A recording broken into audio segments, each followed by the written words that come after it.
I am shy. I know I went live already today, but oh, let me update. But I felt like doing it again.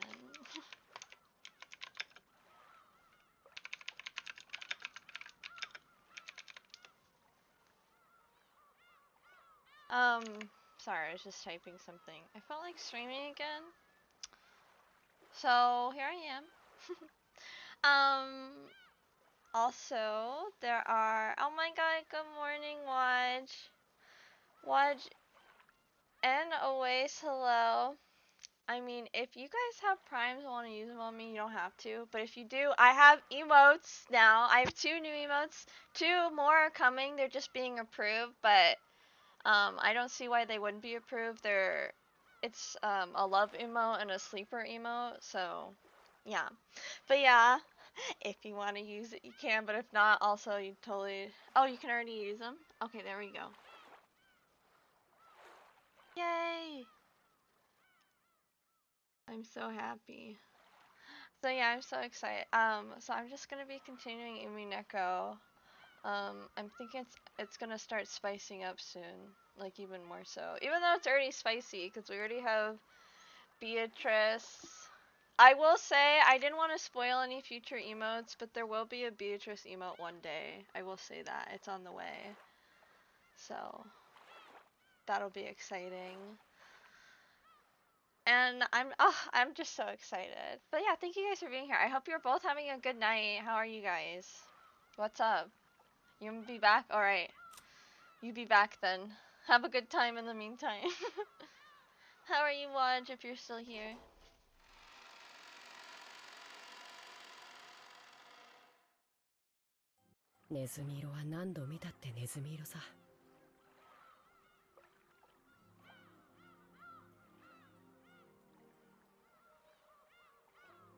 Oh, you're at work right now? Wait, it's 9 a.m. for you? That's so funny, because it's like it's about to turn 12 p.m. for me, like at night. So right now it looks like Cannon's just being edgy. I don't know why he's... Oh yeah, he's edgy because Cannon doesn't like Beatrice. I don't know why. He's just like... Let me just tweet something really quick and then I'll continue. But he's just like super mad about it. He's like... He thinks the witch is evil. And he thinks that like... Beatrice is like fucking... Okay, because to be fair, the first time he met her, she was repeating things to Shannon that had been told to her about her. To try and get her to make a deal and stuff. And so when that's all he heard, and so all he heard was her like saying those things, and so he was like, fuck you. And he was already disrespectful to Beatrice, and that's like the one thing you shouldn't do. So Beatrice is like, boy, who the fuck do you think you are? I could kill you right now. And she almost did. So he doesn't like Beatrice at all.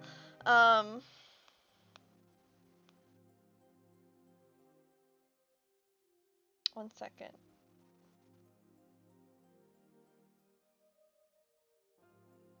But yeah. But I like Beatrice. And Shannon does too. Because you got no dick. Just kidding. Only looks like that because you have no soul. Just kidding. Because you have no love. Because you got no love. That's what it's supposed to be saying.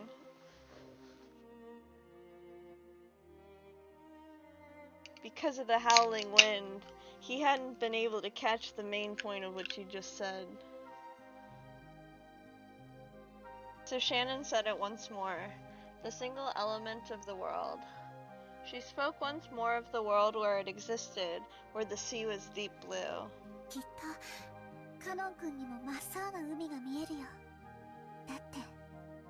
The ocean does not change colors when you're in love. I hate to tell you, Shannon, you might have schizophrenia. Without love, it cannot be seen. Then 11 look at the ocean, looked exactly the same. The ocean's always pretty. Oh god, here's this old fuck ass. The alcoholic asshole shows himself again. Ugh. Canon desu, Oyakata-sama. Canon desu. It was rare for Kinzo to leave his study. Yeah, why the fuck is he out here? However, the fact that he didn't mean his noble research had been suspended. He may have left the study because of a change in mood, but that didn't mean the thoughts filling his head were any different from those he had while inside the study.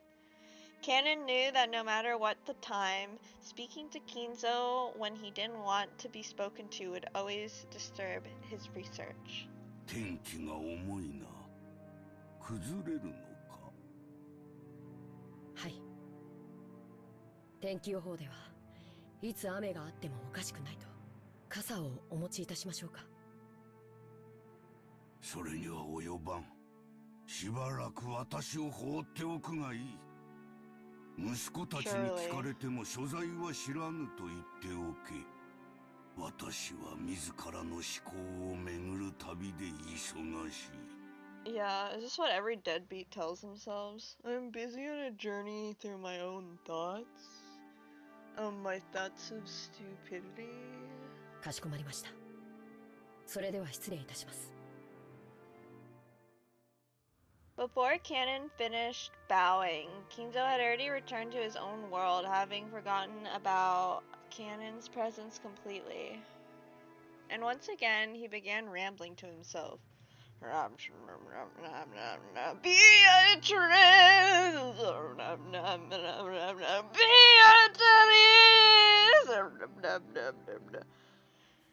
That's all. The only thing this guy thinks is Beatrice and alcohol. Amidst those words, the name of that witch popped up many times.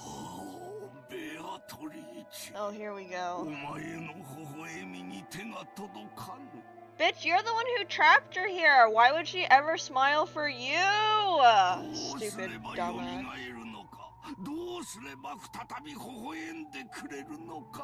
She's already alive, idiot. Well, I guess not technically. She's like in a witch state. それとも魔力か運気か神託か。ああ、ベアトリーチェ、どうすればお前の面影をもう一度見ることができるのだ。ベアトリー。Yeah, cry, you stupid old man.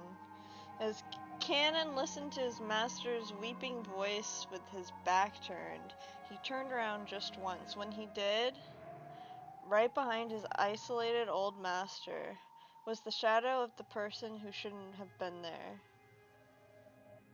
It was the witch. Oh, Beatrice! You're right behind me, and I don't know. At once, thinking that this witch must be plotting to do Kinzo some harm. Why? The witch doesn't care, likes Kinzo. Kanon dashed back to Kinzo and tried to form a shield with his body, but when he saw the expression on the witch's face, that emotion of his vanished. After all, Beatrice's expression was sorrowful, or maybe pitying. Let me hit it from the back. 愚かな金蔵。わらわはここにいるというのに見えぬのか。 He is a fool. Right behind Kinzo, as he repeated the witch's name over and over, desiring to be reunited with her more than anything else, was the witch herself, and yet Kinzo didn't notice anything. When Beatrice tried to rest her hand on his shoulder, he didn't notice. なぜだ。なぜベアトリーチェの微笑みに手が届かぬのか。月齢か。水星の周期か。惑星の配列か。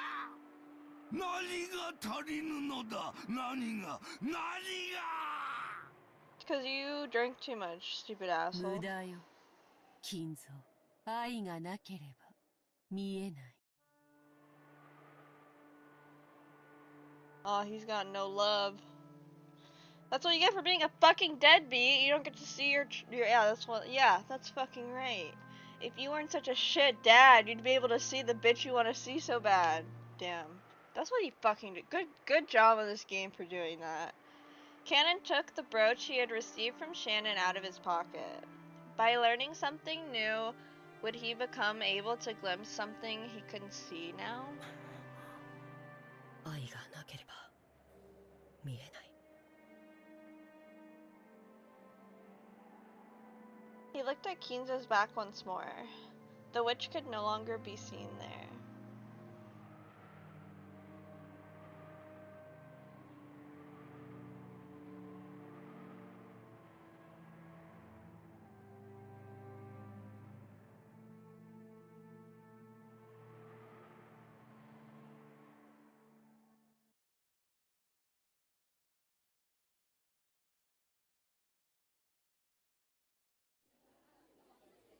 Ooh, this is cute.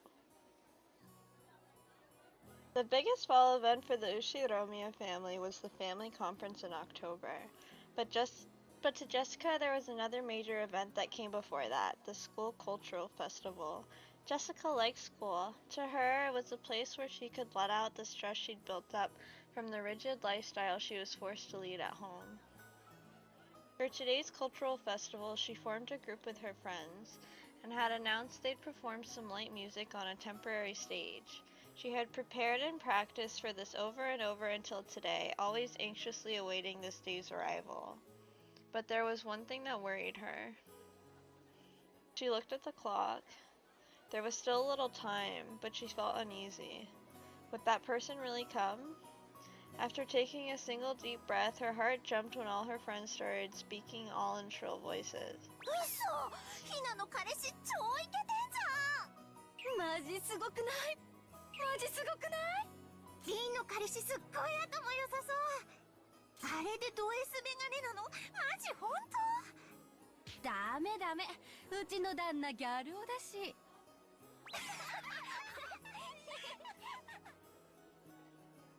It may not be like this for all girls, but at least at Jessica's school, the cultural festival is basically a boyfriend exhibition.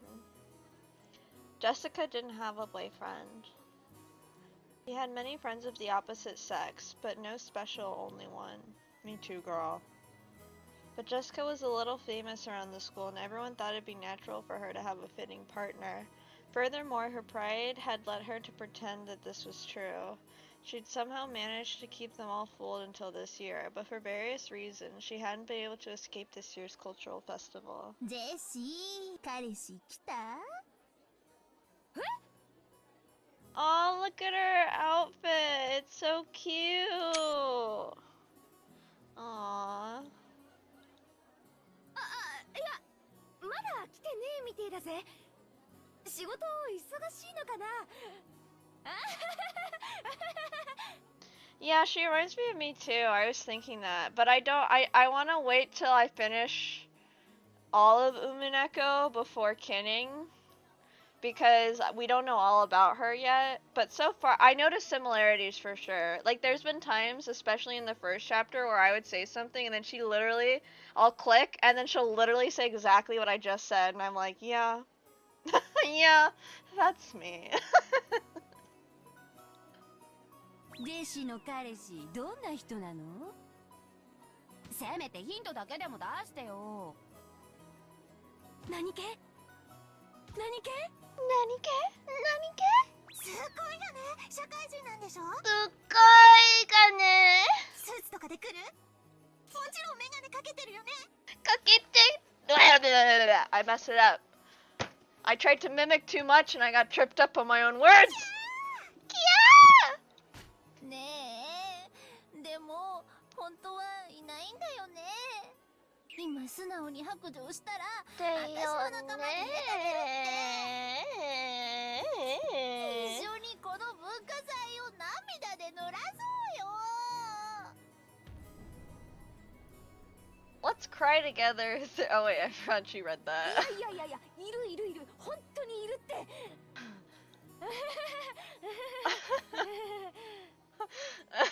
Oh, she's so cute. Jessica's bitter smile was covered with cold sweat. It was starting to seem doubtful when she really had deceived her sharp-witted friends. Or whether she had.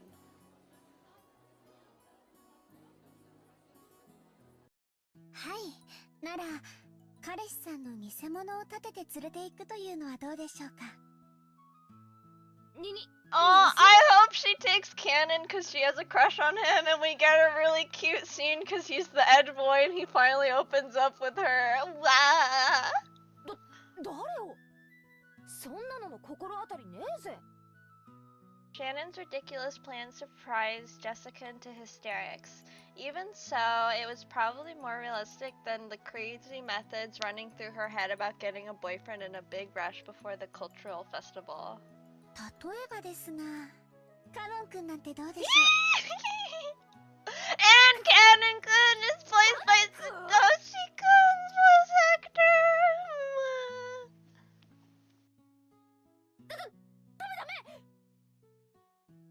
See, she has a crush. とにかくきっとカノン君文化祭の日は仕事に決まってるぜ。迷惑かけちゃ悪いしさ。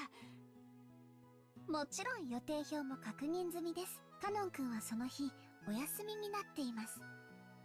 こんな時ばっかり容量がいいの。 Aww. じゃなくて休みならもっと悪いぜ。 You just spilled water all over my foot.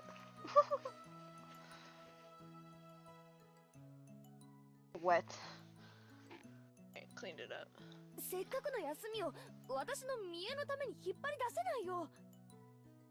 カノン君は引っ張り出されないといっつも閉じこもってばかりいますので、無理に引っ張り回すくらいでちょうどいいかと思いますよ。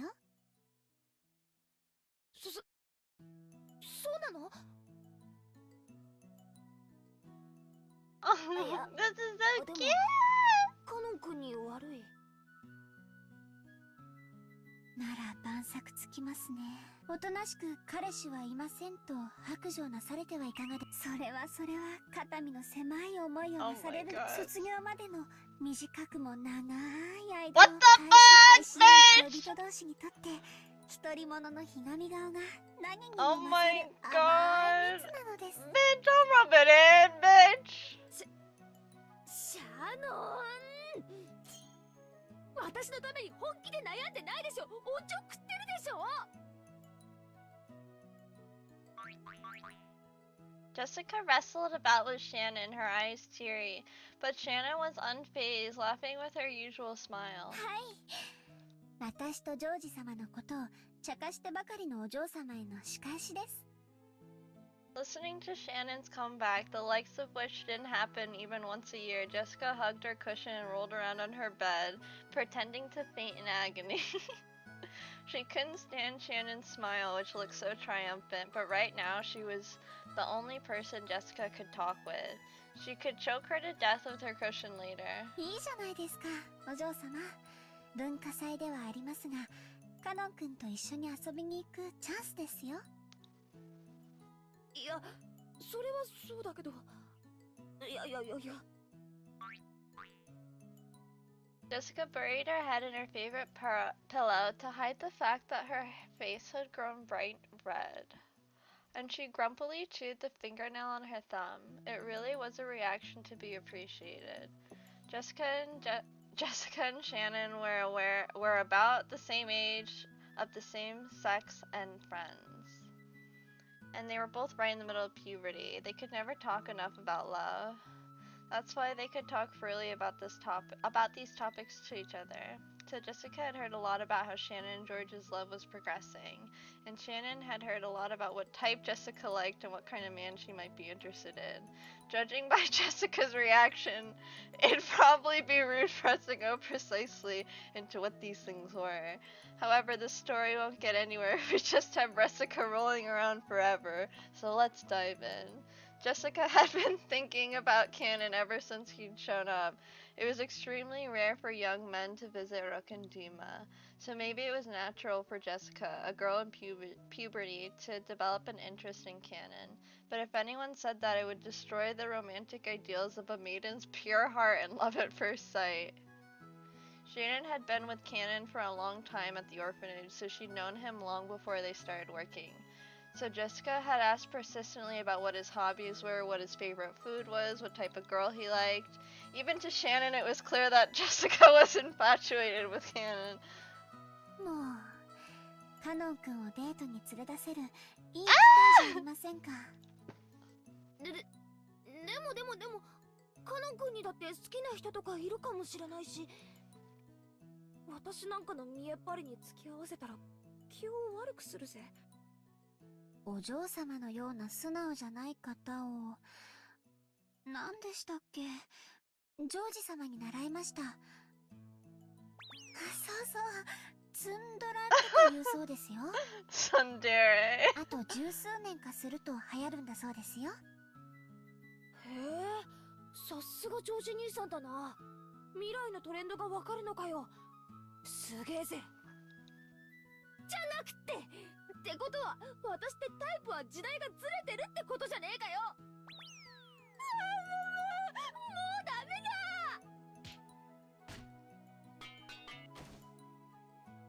Okay, she is me. Took several days of wasted efforts, but in the end, Jessica agreed to the plan of having Cannon pretend to be her boyfriend. Ah! I want to see it. OMG. はい、お嬢様。お呼びでしょうか。Jessica regretted calling out at such a bad time. Cannon always looked sullen, but he had some bad days and some better days. Unfortunately, this reaction was the former. いや、そのさ、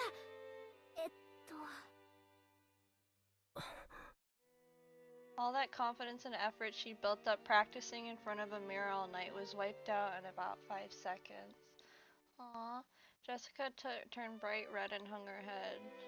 When he saw that, Cannon sighed. Jessica thought that he was exasperated with her and her face went pale. シャノンから聞いています。お嬢様の学校の文化祭へお供するようにというお話ですか。Aw, he doesn't look happy though. I'm gonna cry if he's mean to her.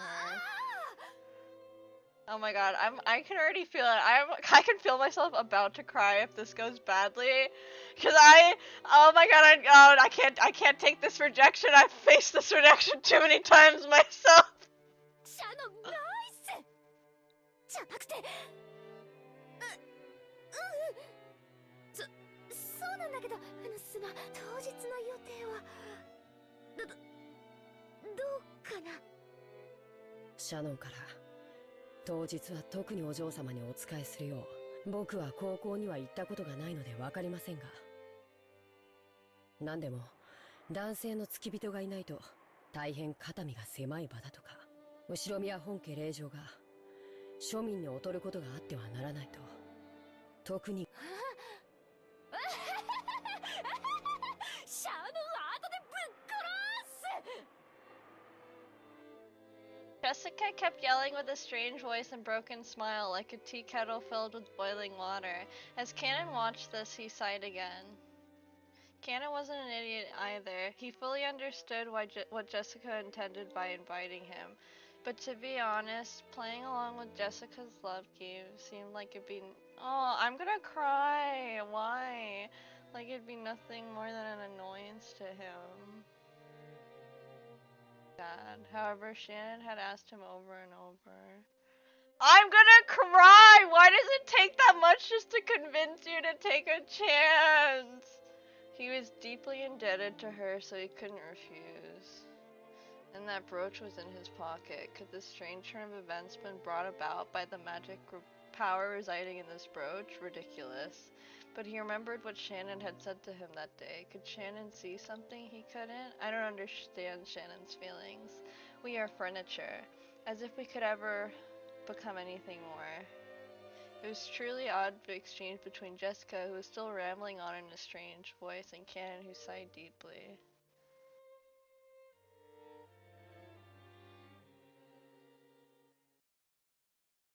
ジェシー、人が来てるよ。聞こえてないの？ごめん。誰？ As my friends all gathered together, they were looking this way with hard-to-describe expressions, whispering to each other in small voices that weren't small anymore. My attempt to play dumb felt pretty transparent even to me. Did I really just say sorry? Who is it? Like I don't know who just showed up. It's useless, it's useless, my mind's going blank. 嘘、あれジェシの彼氏？ Ah! Look how he looks! Oh my god. It's so funny because he's so edgy and all scruffed up like that. かわいい。Kawaii! 本当に彼氏いたんだ。マジ嘘本当？ジェシカの裏切り者。すっごい素敵じゃん。 Stop. Don't ever compare Sasuke to anything close to canon. I would kill myself. But yeah, Sasuke fucking wishes. 年下？年下なんて聞いてないよ。どこどこ？ジェシの彼氏ってどこどこどこ？ショタって本当？ Oh my god. He's 18 by the way. He's the same age. Or no, he's 17. He's 1 year younger than her. She's 18. He's 17. いや、遅かったじゃねえかよ。昇降口がわからなかったもので遅くなって申し訳ございません。いや、その Aww. その格好も似合ってるぜ。シャノンが普段着では良くないと言って先日一緒に買い物を似合いませんでしたでしょうか。そんなことないよ。シャノン、後で2階級特進。Aww, that's so cute. なんだかここは女の人ばかりで居心地が悪いです。だよな。さ、ここじゃなくてステージの方に行こうぜ。もうすぐ私たちの出番だからさ。さ。 Jessica seemed just as uncomfortable. Looked like being bathed in everyone's interested gazes was hard on her. When he saw Jessica's appearance, Cannon thought he might have made things difficult for her by coming. なんだか迷惑をおかけしているような気がします。お邪魔だったでしょうか。そんなことないって。僕がお邪魔でしたらいつでも言ってくだされば。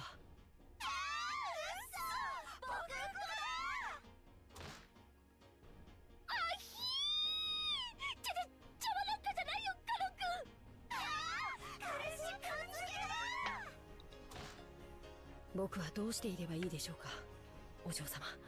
お嬢って呼ばせてるの？羊系。ラメー。今日はお嬢様はラメー。そうですか、わかりました、ジェシカ様。しつけ済みの様付けだ。ごめん、カノン君。3秒でいいから目つぶっててくれるかな。キスするよ。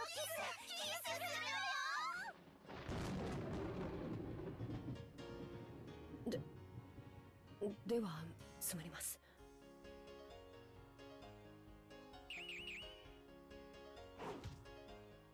Bang. Thunk. Bam, bam. Slam. Crash. By the time Cannon opened his eyes, a horrible tragedy had occurred in the room. Everyone had been driven into the walls, their arms and legs outstretched. Jessica had slipped her brass knuckles back into her pocket before Cannon's eyes opened. とにかくステージの方に行こう。私たちの出番はもうすぐだからしばらく席で待っててよ。私たちは準備あるからさ。この先突き当たりまで行けば仮設舞台があるからわかるぜ。そこで待ってて。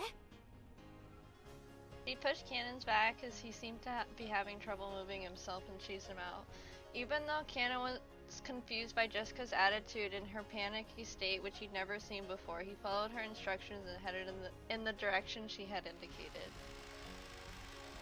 After seeing him off with an awkward smile, Jessica slammed the door shut and yelled loudly. さ、見たね。見たでしょ。満足した。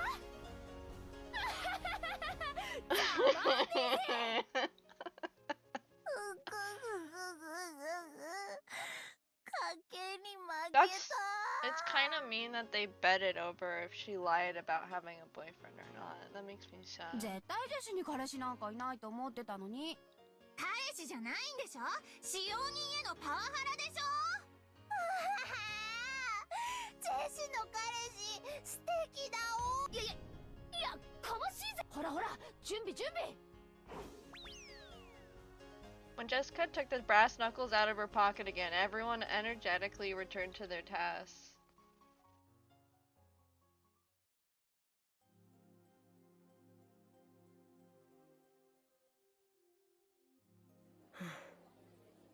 Kana went down the corridor Jessica had shown him and ran into a temporary stage setup where the vending machine should have been. It was probably being rented by the hour by some group or club. The ones singing were student groups, but the crowd was still incredibly excited. Disliking the clatter, he leaned against a wall in the darkness by himself. So this is what they call high school. It sure is noisy. That's what Cannon thought. Then he remembered Jessica just now, acting in a way he'd never seen before.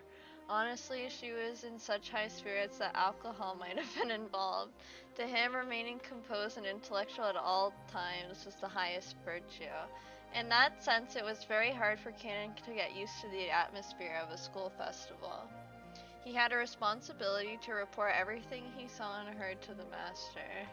So he also had to report about how Jessica had acted without restraint earlier. At the very least, it was not fitting for the daughter of the Ushiromiya family. The master, Kraus-sama, and especially Natsuhi-sama will probably be angry. If I am to report it in a way that protects my lady, should I blame it on inappropriate school friends? Cannon thought back on how Jessica had acted earlier inside again. He could understand Natsuhi's headache a little now. Come to think of it, Natsuhi-sama, the president of the PTA, was supposed to go to an informal gathering after attending the ceremony in the gymnasium. She said she wouldn't be able to see my lady's performance, didn't she? That's probably for the best.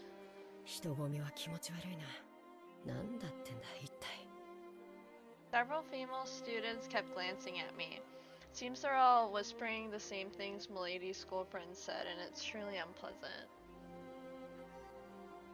Come to think of it, didn't Shannon warn me?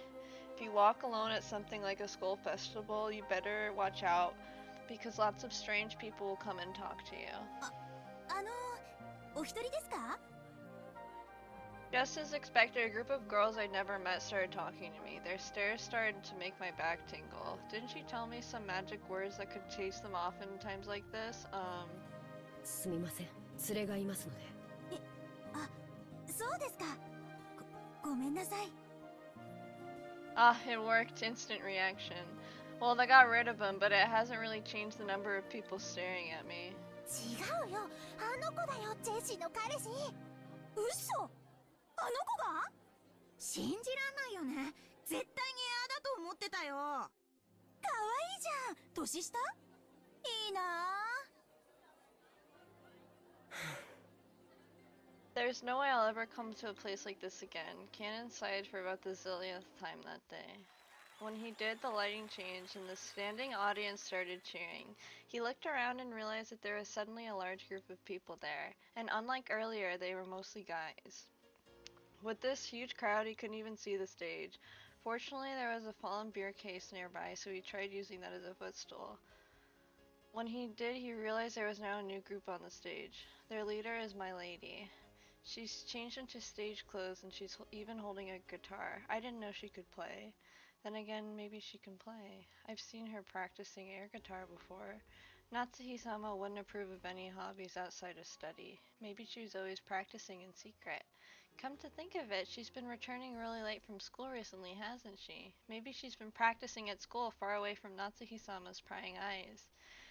It really is for the best that Natsuhi-sama didn't come. If my lady were to get scolded by Natsuhi-sama after putting so many hours of practice in, she'd probably get dejected.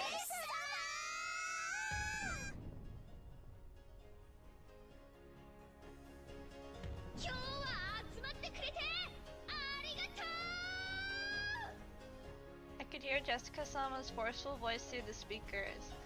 Jessie-sama? Maybe that's her nickname at school.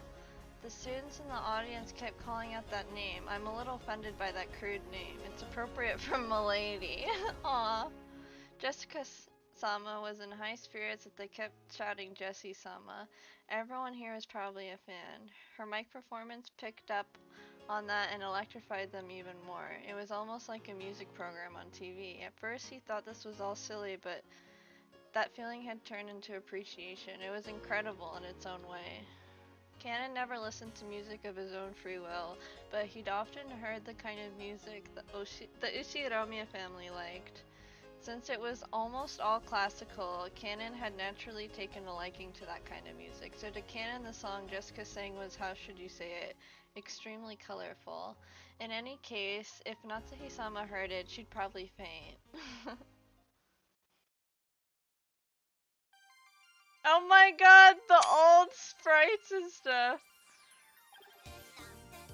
This is so cute! Oh my god!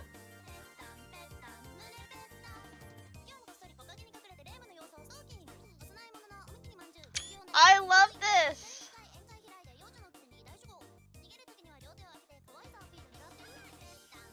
Dun, dun, dun, dun, dun, dun, dun, dun, dun, dun, dun. This is so cute. But everyone looked like they were having a really good time. Some die-hard fans who even brought pen lights sang along and danced crazily with the same movements, almost as though it had been planned all along. On the stage, Jessica-sama also sang enthusiastically, dripping with sweat. He couldn't find a single element that was appropriate for a daughter of the Uchiromiya family, but it looked like so much fun.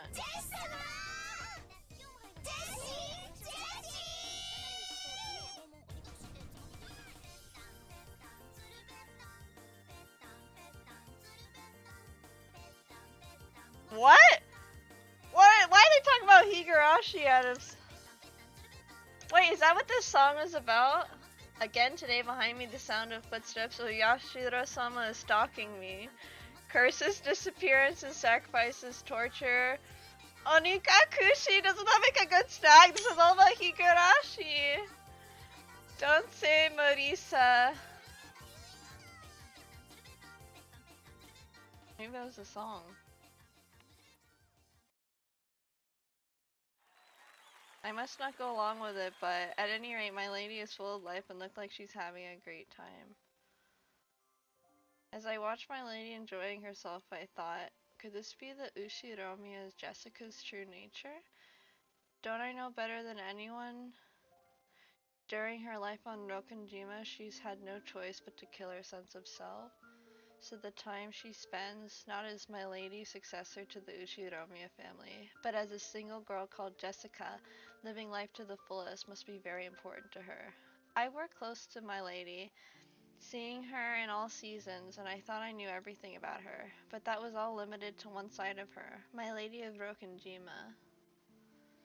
We are furniture. We serve on Rokkenjima and end our lives on Rokkenjima. So I've come to think of Rokkenjima itself as our whole world, as though, like in Ptolemaic theory, the oceans filled off the end of the world into an abyss. But when I look at my lady like this, I can see how horribly narrow that outlook is. I still can't go along with the excitement of the crowd, but I feel like I can see something that cannot be seen on Rokkenjima. I'm not sure if this unseeable thing Shannon was talking about, but the ocean still doesn't look blue to me.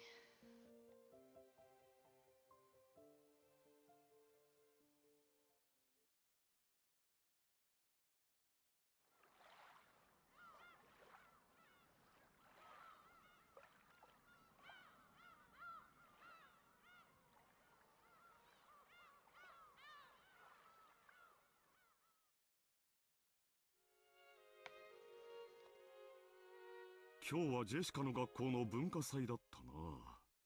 校長先生はお元気でおられたかね。ええ、お元気なようでした。そうそう、高宮議員もおいでになっておりました。あなたによろしくと特に言っておりましたよ。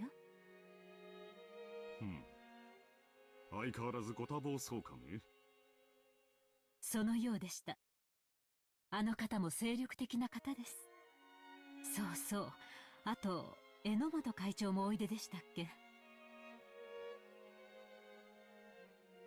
Naturally, the topic of Jessica's cultural festival came up at dinner. School events often became social gatherings for volunteers. It was the same for the Ushinomiya family, who were celebrities around here. Natsuhi remembered the name of one VIP after another at that social gathering, telling Kraus the news about them. Jessica didn't really have any interest in that discussion and rudely slurped her pumpkin soup. お嬢様、あまりお行儀がよろしくないかと。へいへい、そりゃあ悪かったぜ。ジェシカ、そういう言葉遣いは改めるよういつも言っていますよ。はい。Jessica answered, discouraged. When he saw that, Kraus smiled a little. Why? I just got sad and he got happy? What a fucked up father. And paused his conversation with Natsuhi. ジェシカの方はどうだったかね、文化祭は。ああ、まあ、見ていましたよ。よく頑張っていましたね。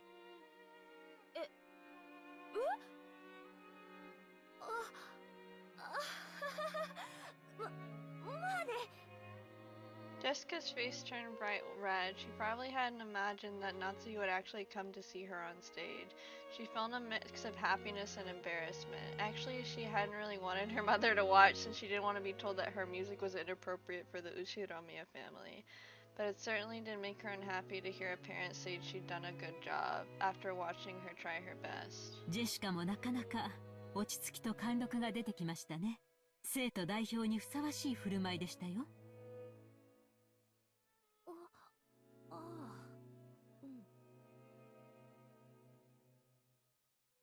The smile that had been there until a second ago crumpled like sand. Oh, I can, dude, my heart is I can literally feel it going up and down. Like it keeps going okay and then in pain because this is the pain of relating to a character. Jessica immediately realized that her mom was talking about something different. Jessica was also the school's student president. She had no interest in doing something so annoying, but her parents had been pushy, so she grudgingly accepted. Unfortunately, she was popular at school, so she won the election easily. So Natsuhi was praising her for the student council sponsorship ceremony at the beginning of the cultural festival. I'm gonna cry. I'm getting triggered about my childhood. Never mind, I'm happy now because I thought it was funny. Actually, she had just carried that out half-heartedly. After that, she immediately met up with her friends and held a stage rehearsal for the rest of the time. 人の上に立ち責任を背負うという経験は必ず将来役に立つ。 Man, I would hate having parents like 後宮 that. 家の人間としてきっとジェシカを成熟させてくれるだろう。ただ、挨拶が少し早口でした。内容は及第点でしたが、早い口調はそれを薄れさせます。一呼吸置く癖をつけるといいで I'm しょ like う。 so sad. The longer this goes on, the more it just drills in that she didn't care about her performance. It just like hurts more and more.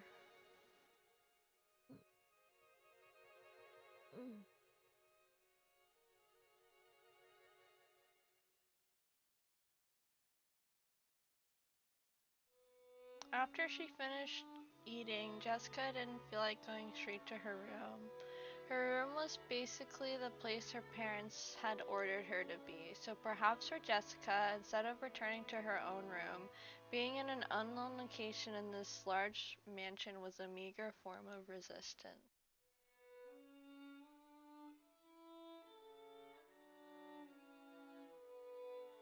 Jessica felt that even being in the mansion made it hard to breathe, so she went outside to the rose garden.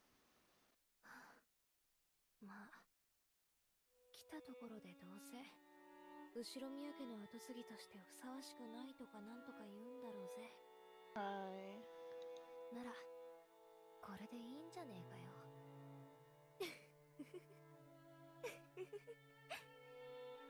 Jessica laughed at what she was sulking over. She laughed at what kind of words she could have possibly been expecting. That was dumb of me. In the end, I was just acting like an entitled brat. I'm a little exasperated with myself, and it makes me want to laugh. お嬢様。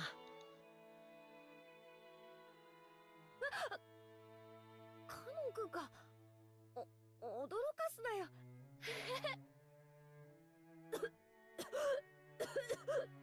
Just as she was about to force laughs, Cannon suddenly started talking to her and she choked. なんかよ。その。Jessica's expression became the one she always wore when looking at Cannon. The listless Jessica from a second ago was gone. If he had still only known Jessica as the eventual successor to the Uchiromiya family as he had until yesterday, he might have mistakenly thought that Jessica's mood had sprung back to normal, but that wasn't right. He knew a part of her that couldn't have seen until yesterday. So he understood that there was no way Jessica actually felt the way she appeared. 今日は文化祭。いや、私の見栄に付き合ってくれてありがとうな。助かったぜ。お歌、お上手でした。Oh, I'm gonna cry.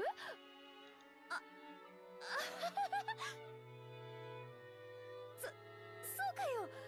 照れるぜ。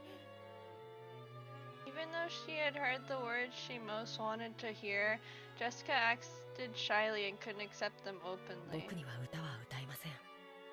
楽器も小学校で習ったハーモニカとリコーダー笛しか知りません。だからお嬢様も同じだろうと決めつけていました。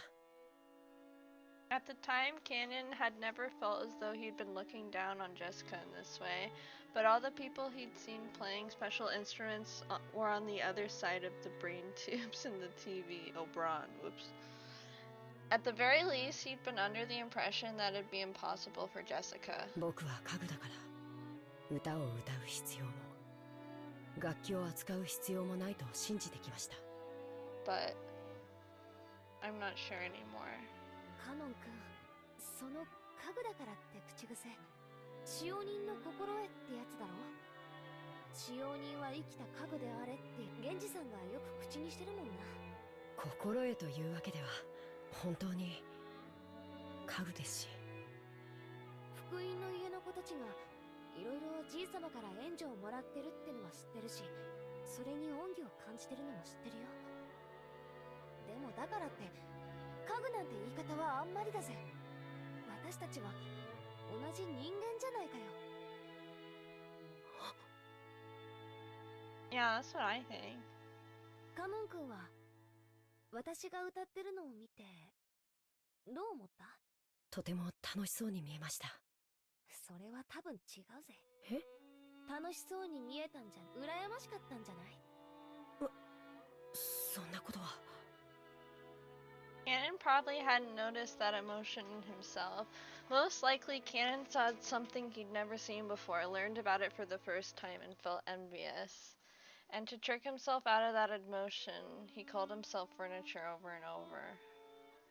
私は後ろ宮家の跡継ぎだかなんだかだそうで、まあいろいろな面倒がこれからもあると思う。それについては運のない星の下に生まれちまったと諦めるしかないさ。多分カノン君が福音の家で生活しなければならなかったのと同じに、私たち自身にはどうしようもない、生まれる星は選べなかった。そうかもしれません。ただ私とカノン君では大きく違うところが一点ある。わかる？ I am furniture, my lady is not. He was about to say that, but stopped. わかりません。カノン君は自らの運命が自分の全てだと思って諦めた。私はこんな運命じゃ納得できないから自分の思い切りを頑張ろうと思った。だから後ろ宮家のお嬢様をやらなければならない窮屈な自分と、自分の好きなことに精一杯な自分というもう一人を作った。もう一人の自分。カノン君は自分のことを家具だからと言い聞かせてきた。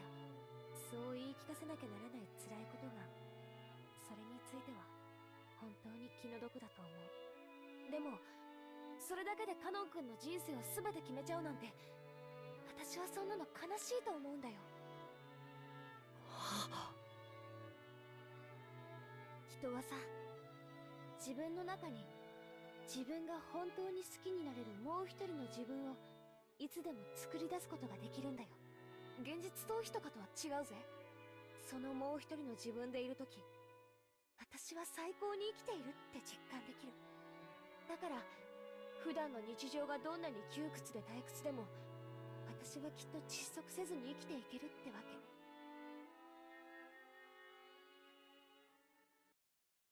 自分の中に自分が本当に好きになれる自分を作る。Make another me, one that isn't furniture. Through her relationship with George Sama, has Shannon given birth to another self that isn't furniture? And did this other Shannon see something that cannot be seen by furniture? 私さ、カノン君のプライベートって全然知らないぜ。でもなんだか想像できる。カノン君のプライベートには多分何もない。図星でしょ？ Cannon couldn't reply, but that was answer enough. He had no concept of a private life, so Cannon would always be Cannon. So furniture would always be furniture. カノン君のカノンってさ、本名じゃないんでしょ？ In the Fuklin house, new graduates would be given new families and a new life, so they were also given a new name. In this case, that was Cannon. 確かに僕のこの名は仮のものかもしれません。 Before, he had thought himself as Cannon and no one else, but he remembered there definitely had been another self that wasn't Cannon, but that was far, far away beyond distant fog of oblivion. ならカノン君にもカノン君である時とそうでない時で違う自分がいてもいいはず。使用人である時のカノン君は自らを家具と呼び、厳しく自己を戒めてるかもしれない。でもカノン君じゃない時の君はもっともっと自由に生きていいと思うんだ。 Those words definitely weren't just lip service. Jessica had also been like this in the past. She had cursed her own birth into an environment different from all her friends at school. Only she had been in a heavily constructed environment, forced to learn all sorts of things, and she had even been told whom she was and wasn't allowed to play with. It may have been sad, but she'd given up, resigning herself to the fact that she'd been born under that kind of star. But one day, Jessica stopped giving up and surrendering. Stuff like Ushiromiya family customs and pressure didn't matter. She created a real Jessica inside herself, one who could do what she really wanted to do. 私さ、学校ではジェシってあだ名で呼ばれてる。だからさ、ジェシであるときは自分に思いっきり素直に生きてる。だからこそジェシカであるときも頑張れるんだ。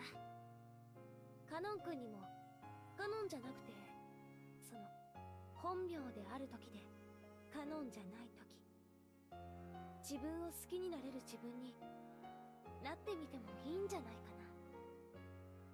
僕がカノンじゃないとき。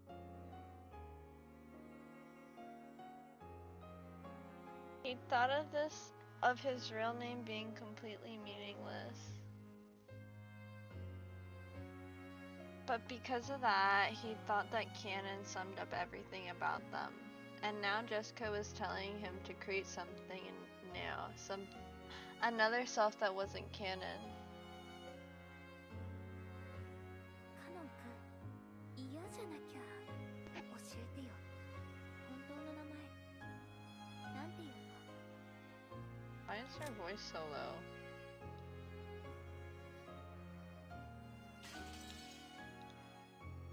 酒は我が友だ。 He was silent for quite some time. Maybe Cannon's real name had risen to the tip of his tongue. After hesitating, hi, how are you? What's up? We're in the middle of two lovers emerging. After hesitating for a long time over whether he should say it, in the end, he swallowed it back down. 忘れました。僕の名前など、もうどうでもいいことです。Those words contained a faint rejection. 僕が本当は何という名前であったとしても、今ここにカノンとしてあることだけが現実。過去など何の関係もない。作られた家具の材料が元は何という木の幹であったかなんて、どうでもいいことと同じです。 He was so close. だからよせって。家具じゃないんだぞ。君は人間だぜ。僕は人間じゃない。 Cannon clearly voiced his refusal.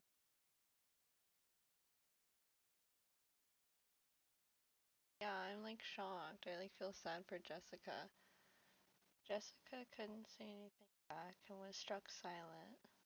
お嬢様は人間です。だからどんな生き方をしようとも自由で、どんな未来も可能性もある。それはまるで翼を持ち自在に空を舞う鳥のよう。でも僕にはそんなものはないんです。僕がたとえ鳥に見えたとしてもアヒルに過ぎない。アヒルに翼はあっても飛ぶことはできない。なのに空の夢を語るなんて、そんなのは残酷すぎる。家具だのアヒルだの、なんだってんだよ一体。いや、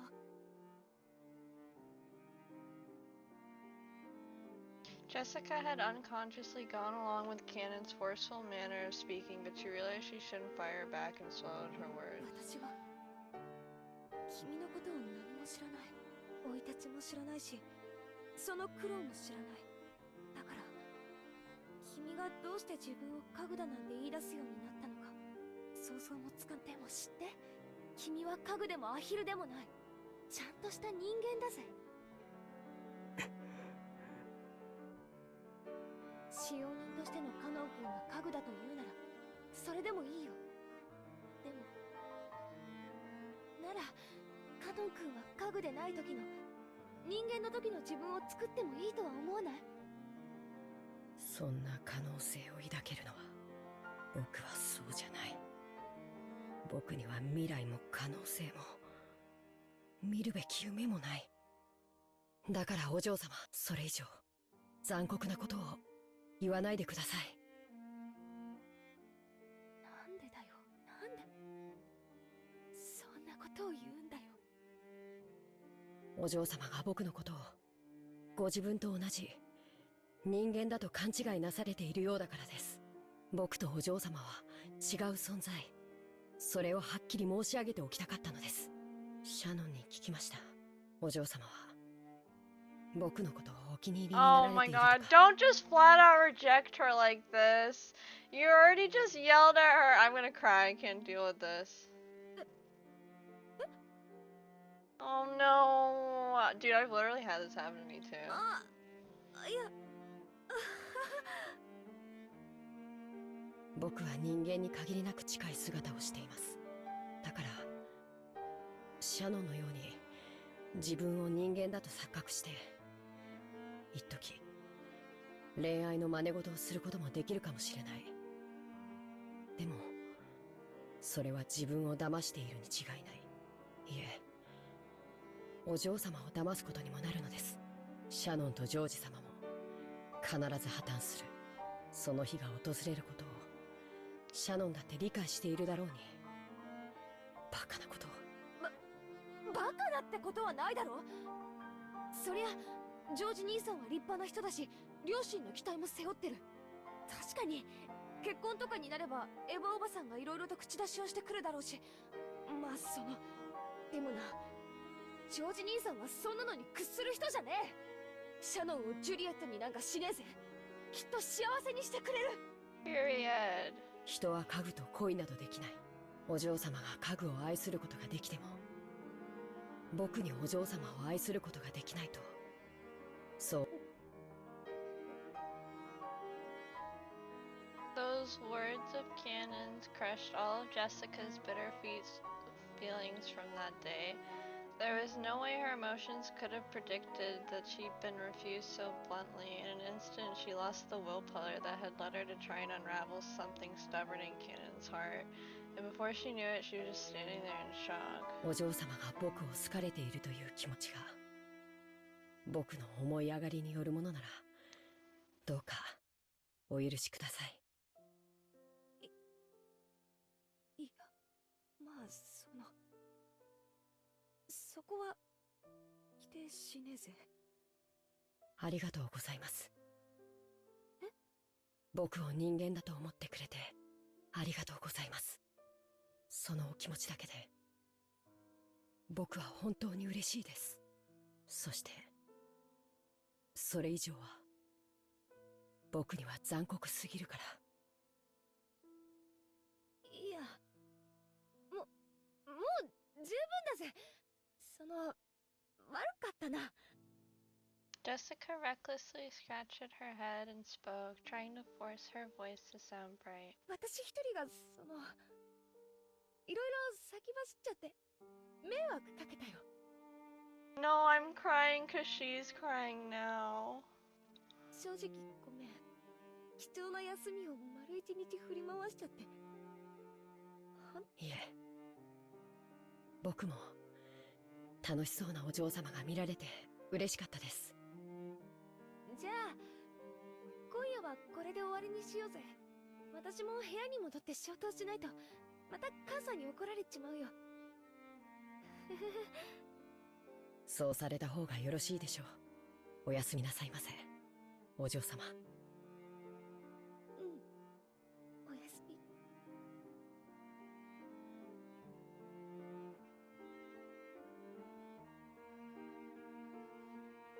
Cannon saw Jessica trot away with her back to him, looking disheartened. But then she suddenly broke into a reckless dash and disappeared in the direction of the mansion. As he watched her back just for an instant, Cannon was tormented by the feeling that he'd just made a huge mistake. But he hadn't made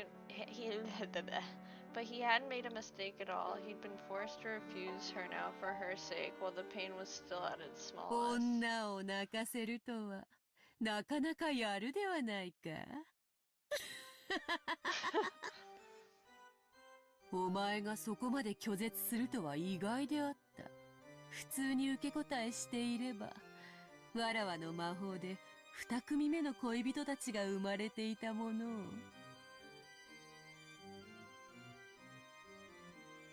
いつからそこに。最低なやつだな。When he turned around, the witch was suddenly there. It looked like she'd been there the whole time, watching the two of them as though enjoying a play. わらわへの暴言は愉快なる見せ物に免じて特別に許す。男と女のこじれ合いに勝る見せ物は千年を経ても存在せぬな。わらわにとっては何よりも甘美な止められぬ快楽よ。んGanon pulled the butterfly brooch out of his pocket. It was the manifestation of the great magic the witch had bestowed. Without hesitation, Ganon slammed it against the ground and stomped on it. わらわの与えたものと知りつつ、それは何を意味するのか。今、理解した。お前がしているのは恋のキューピッドなんて洒落たものじゃない。お前は、結ばれぬ者たちに恋を見せて、たぶらかして、楽しんでいるだけの悪魔だ。そう思うも自由よ。わらわが力を貸した人間の多くは、お前と同じようなことを口にする。ほうけるな！お前は、シャノンを憐れんで力を貸したんじゃない。恋に胸を焦がすシャノンの心の隙をついて、自分を封じていた鏡を割らせた。しかもそれだけじゃない。その末路まで想像がついていて、もてあそんでいる。違うか？ Yeah, I think you are wrong. 家具とはつくづく哀れな存在よ。夢も未来も恋すらもないか。よいよい、身の程はわきまえるに限るぞ。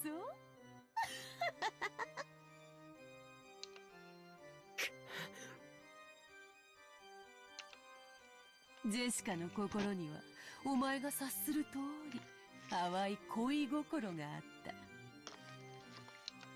そなたはそれにハサミを入れ刈り取ったつもりでいる。だが木は勝手に茂らせたものより枝を間引き剪定したものの方が太い枝をつけるというぞ。シャーノンとジョージもやがては結ばれ得ぬ恋に行き詰まり、わらわ好みの大きな果実を実らせるだろう。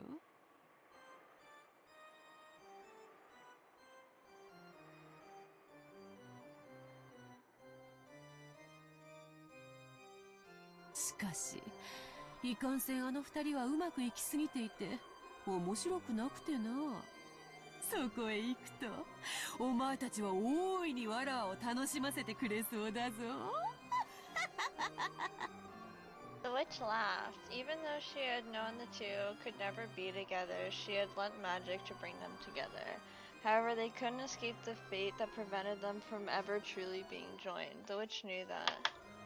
Even if they were joined, Shannon and George, Cannon and Jessica would eventually break up.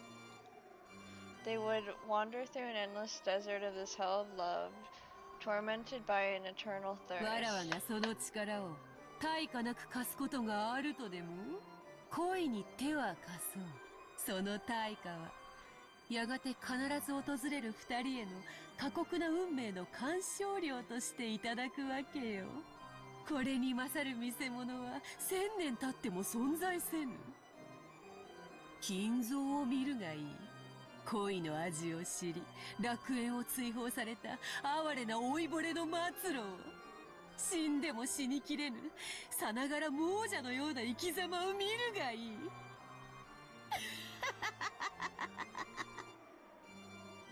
い。やはりお前は魔女だ。消えて失せろ、この悪魔め。頼まれずとも消えよう。まだまだわらわには姿を現し続けるのはまだまだ疲れることよ。そなたら恋人たちに力を授けるのに無理をしすぎたのでな。触媒のブローチなしで力を維持し続けるのは今のわらわには容易ではない。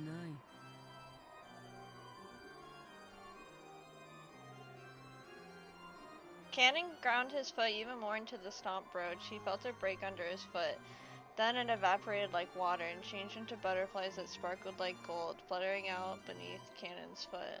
わらわもこの姿を保ち続けるのがしばしそなたの願い通り姿を消そう。満ちぬ潮も月もないように我が魔力も必ず満ちる。そして必ずや訪れよう。わらわがよ、それが明日のことか来年のことか、さもなくば100年1000年未来のことかは想像もつかぬ。だがわらわを楽しませてくれる者たちがおる限り、わらわは必ずや力を得てよみがえるであろう。その時までしばし姿を消す。そなたの手のひらにもはやあざはなく、そなたが望むならば明日の朝にはわらわの存在など夢か幻のように消し去ることもで、忘れ去られることほどわらわに悲しいことはない。だがわらわは必ずよみがえる。そしてその日がいつ訪れても後悔することのないよう自らを戒めよ。わらわは必ずや再臨し、この島の真の主として全てを支配する。その時こそ再び黄金鏡の扉が開かれる。欲深な亡者たちが必ずやわらわを呼び覚ます。くどい。早く消え去れ、黄金の魔女。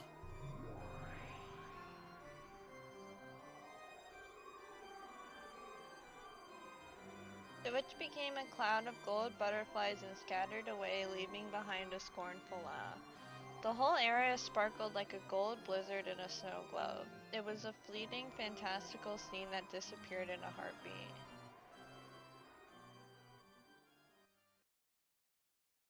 The witch could no longer be seen. However, Cannon felt like he could still hear that shrill, unpleasant laugh.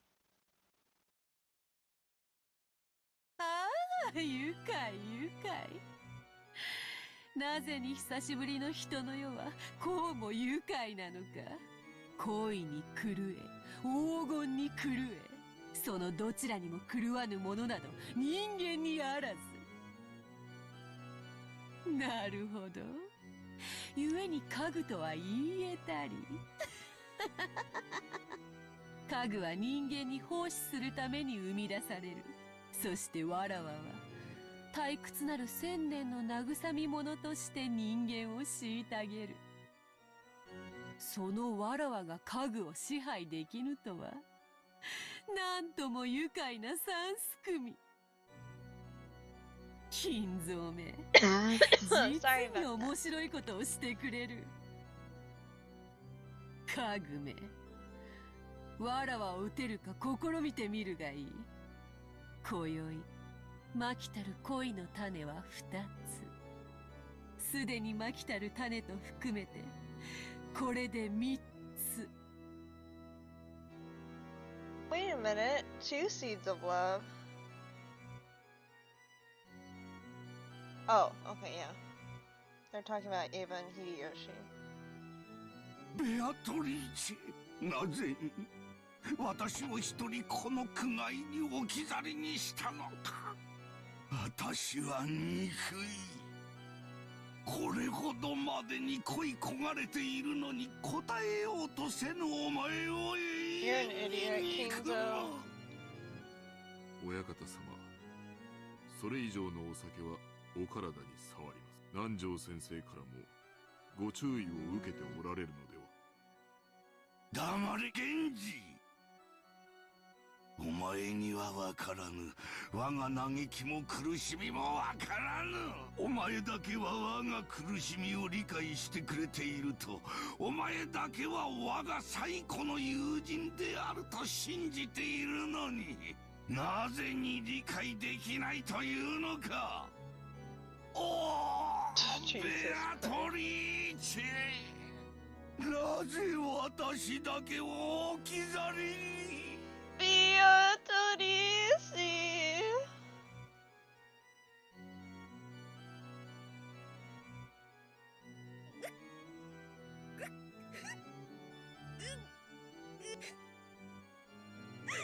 なんだよ、家具って。わけわかんねえ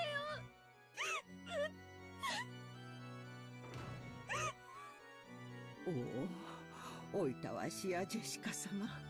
寝室から聞こえてくるすすり泣く声に、私は事情を知りつつも、すべては若すぎた二人と近すぎた距離、そして生まれた家柄が遠すぎたゆえの悲劇。私はただただお嬢様のお気持ちを汲み取り、足音を殺して静かに立ち去るのみなのでございます。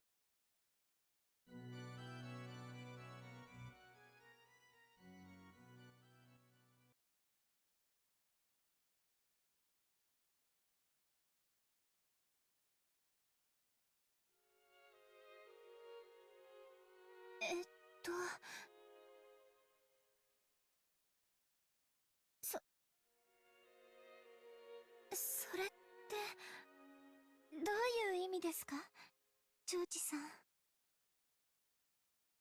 言葉通りの意味だよ。僕はまだ自分の城を築き上げてない。それができて初めて僕は一人前になれたと思えるんだ。その時君と結婚したい。それは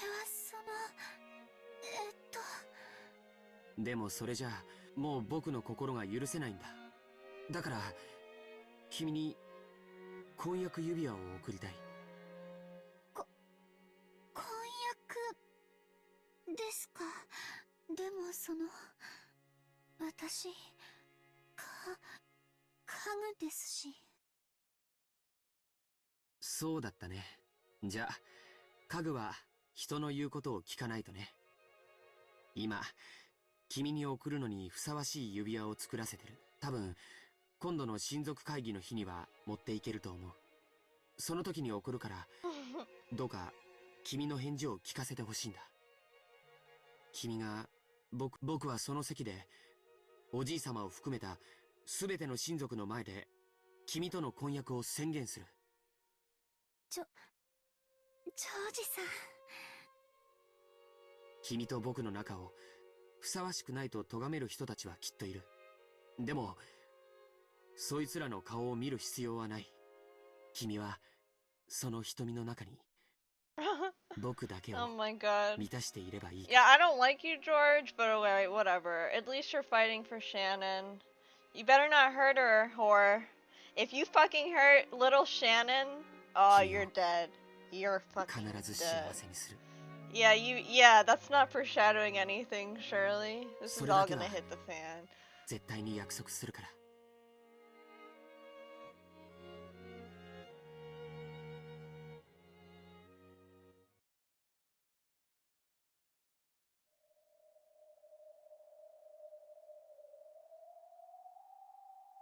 どのように実るのか楽しみでならない。熟れに過ぎて腐り落ちる果実の駅に黄金の蝶たちは舞い降りぬ。今より収穫の日が待ち遠しい。宴の時はまだかまだか。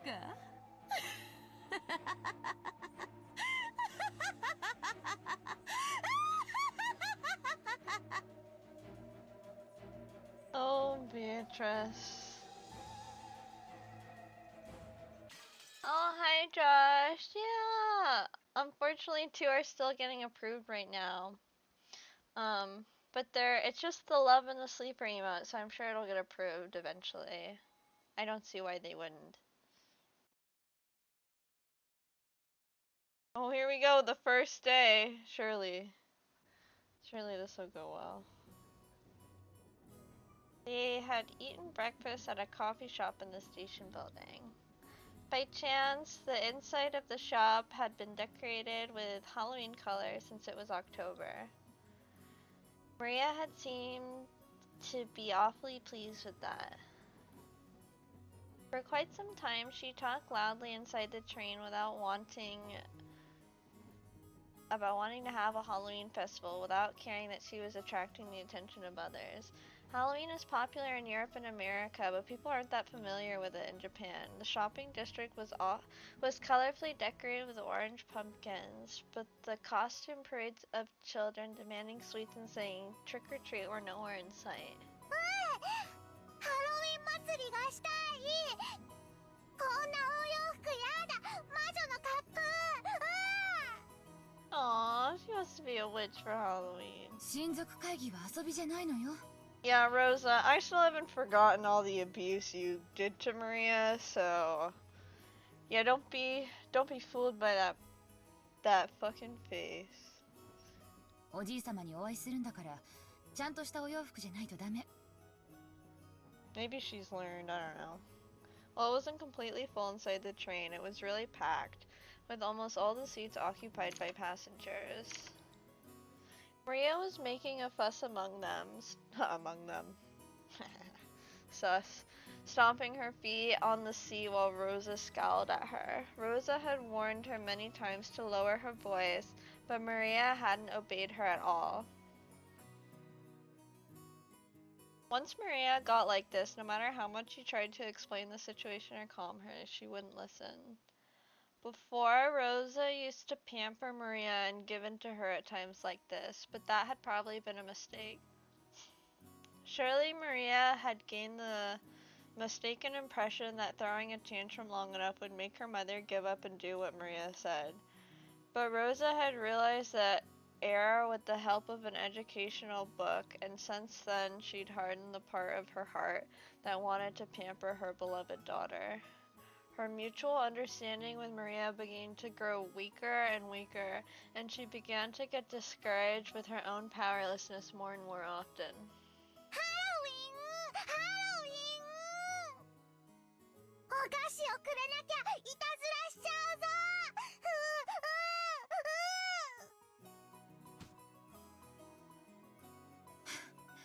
あなたにあげるお菓子はありません。さっき朝ごはんを食べたでしょ。お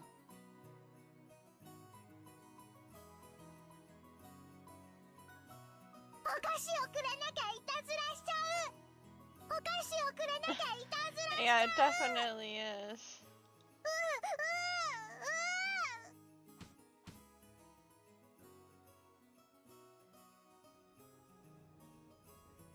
A stout old woman who was sitting nearby as Maria stomped her feet picked a candy cane out of her handbag and held it out to Maria. お菓子もらえたお菓子もらえた見て見てママハッピーハロウィン Aww. こらマリア、勝手に人からお菓子をもらっちゃダメでしょ。返しなさい。いいんですよ。That's the grandma from Higarashi's voice actress. 元気なお嬢さんです。Yeah, I fucking recognize that right away. The first fucking line. Thank you. おいくつです？ Oh, what a sweet lady, though. Not the grandma in Higurashi, but this lady. Maybe there is no malice in the old woman's words. However, Rosa seemed to find that remark extremely humiliating. Why?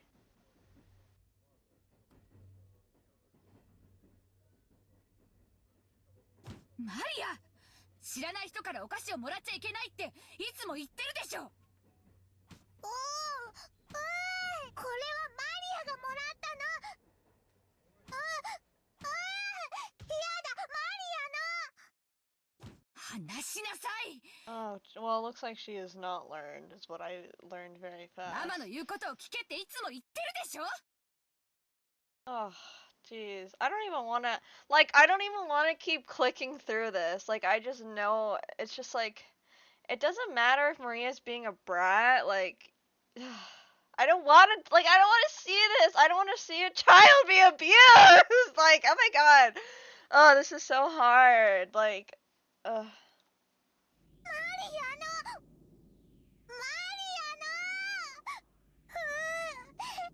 oh god, here it comes. Oh, I don't want to click. Oh, I'm scared. I'm scared. Oh, その言うのをやめなさいって言ってるでしょ。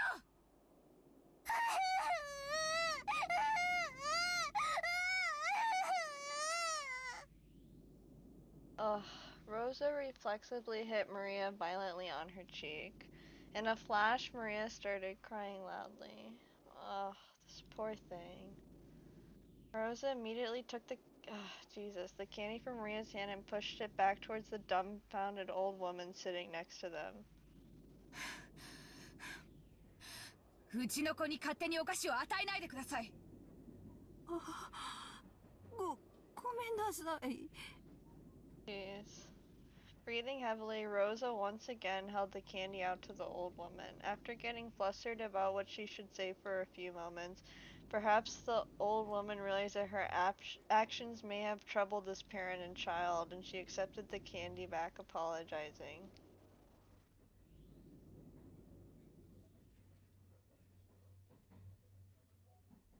After that, Rosa finally took notice of her surroundings. Her daughter's clothes were all messed up, she was crying and shouting with her nose dripping, and there were many dumbfounded passengers watching them. Except for the sound of the train running, the interior was completely silent. Fortunately, that pitiful silence didn't last more than a short while. However, it was followed by an even more painful atmosphere as everyone began to whisper. Yeah, they should whisper about this abusive bitch. Poor fucking thing. Maria shouted, cried, and kicked and stomped her feet as usual, paying no heed to the people sitting around her. Well, why should she? She just got hit in the face by her mother! What do you mean, paying no heed? I do not like how he wrote that. Stupid. I don't care, Ryukoshi, well, like, don't fucking write it like that. Don't write it like paying no heed. That makes it like she should. She doesn't need to fucking pay heed to anyone. She's a fucking kid who just got punched in the face. What the fuck? Maybe I'm just getting triggered, but like, fuck you. Fuck that line, particularly. I like this game, but I don't like that line. Anyways. Continuing. Impulsively. Oh my god, no! I didn't even read the truth! No! Stop again! Oh my god. Impulsively, Rosa tried to slap her again, but she noticed the cold eyes of the people in the train. Good! Good! Yeah, that's right. Get fucking peer pressured, you abusive bitch! Anyways, I do not stand for abuse, clearly. When the train stopped, Rosa forcibly pulled Maria's arm and got off, almost dragging her daughter along. Maria didn't stop crying. Oh no, ew, I don't want to read this. Maria took her to the end of the platform and hurt her cheek again. Like, do you think hitting her is gonna make her stop crying? Are you stupid? At the moment she was hit, Maria stopped crying for an instant, but before long she shouted and cried even more than before. Overwhelmed with emotion, Rosa grabbed the nape of Maria's neck and dragged her, tugging at her hair. Oh my god.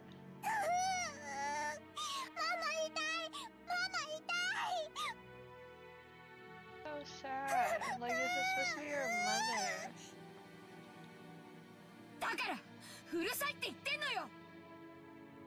Why the fuck did you ever give birth?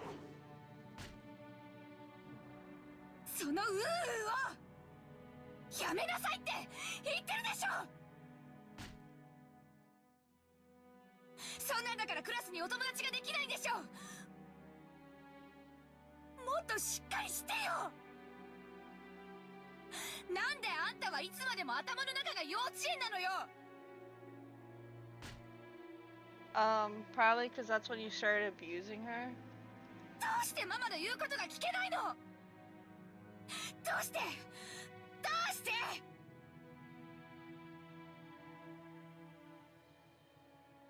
With those severe words, Rosa hit Maria's cheek over and over again. The more Maria cried and shouted, the more Rosa hit her, and the more Maria was hit, the more intensely she cried and shouted.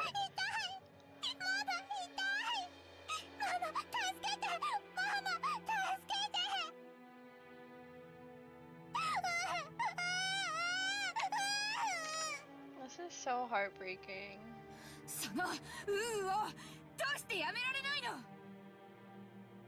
I need to push this mom into the fucking train tracks. Like, I don't give a fuck! Like, I hate this bitch! Like, are you fucking kidding me?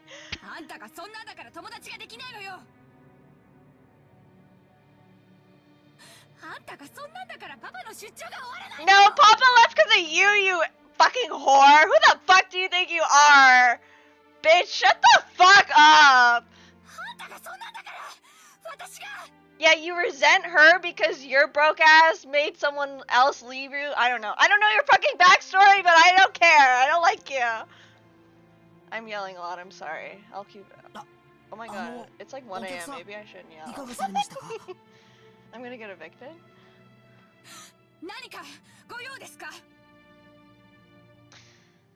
Okay, I'm gonna calm down, because I do live in an apartment unit. So, like, that's not good. I should not be yelling at one. But also, my feelings are valid. The one who timidly called to her was the station attendant. I mean, she's literally beating her kid. Like, is she not gonna get her fucking arrested?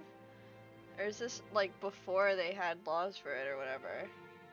The one who timidly called her was the station attendant. Rosa glared at the attendant with the look that said, "Don't butt into the problems of a mother and child, stranger." Of course, the attendant surely hadn't wanted to get involved either.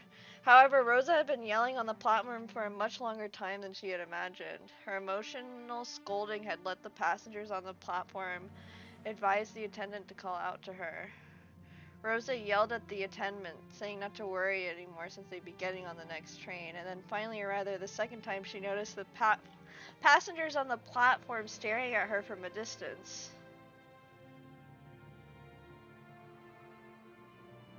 Rosa sweat slightly and felt a breeze make her sweat go cold, tormenting her. Maria still kept on crying, shielding her own head. Of course, if this beating continued, she'd probably keep crying indefinitely.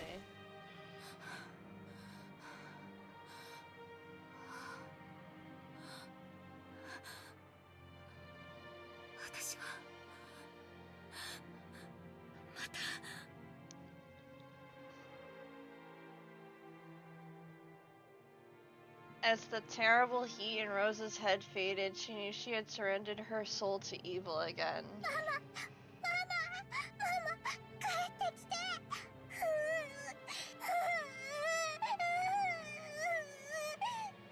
Rosa fell to her knees and hugged Maria, whose face was all soggy with tears and mucus. Maria, ごめんなさい。ごめんなさい。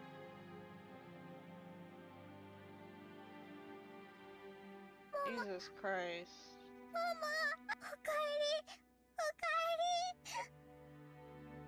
Finally, Maria realized that her mother was her mother again. Maybe that's why she was saying, "Mama, come save me." She clung to her mother's body and cried, burying her face into her mother's chest.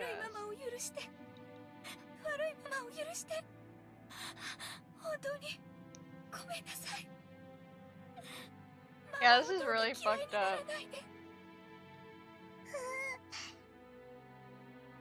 アは全然平気。ママを嫌いになんか。ママはまた悪い魔女に乗り移られていただけ。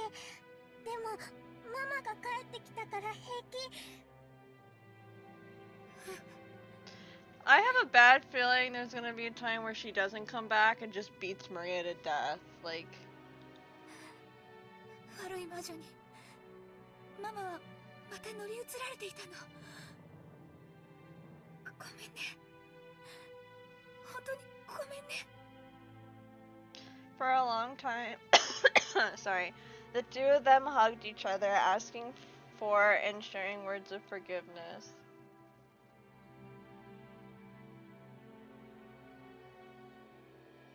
After a while, they calmed down and both moved back at the same time. Maria's face and Rosa's face were both deep red after crying their eyes out.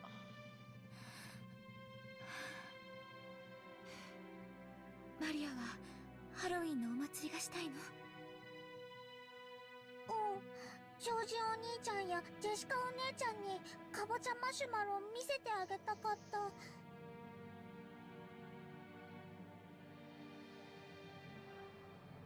It was a candy they'd been selling near the cash register at the shop where they'd eaten breakfast. The fancy sweet had a big orange marshmallow in the shape of a jack-o'-lantern attached to the tip of a stick.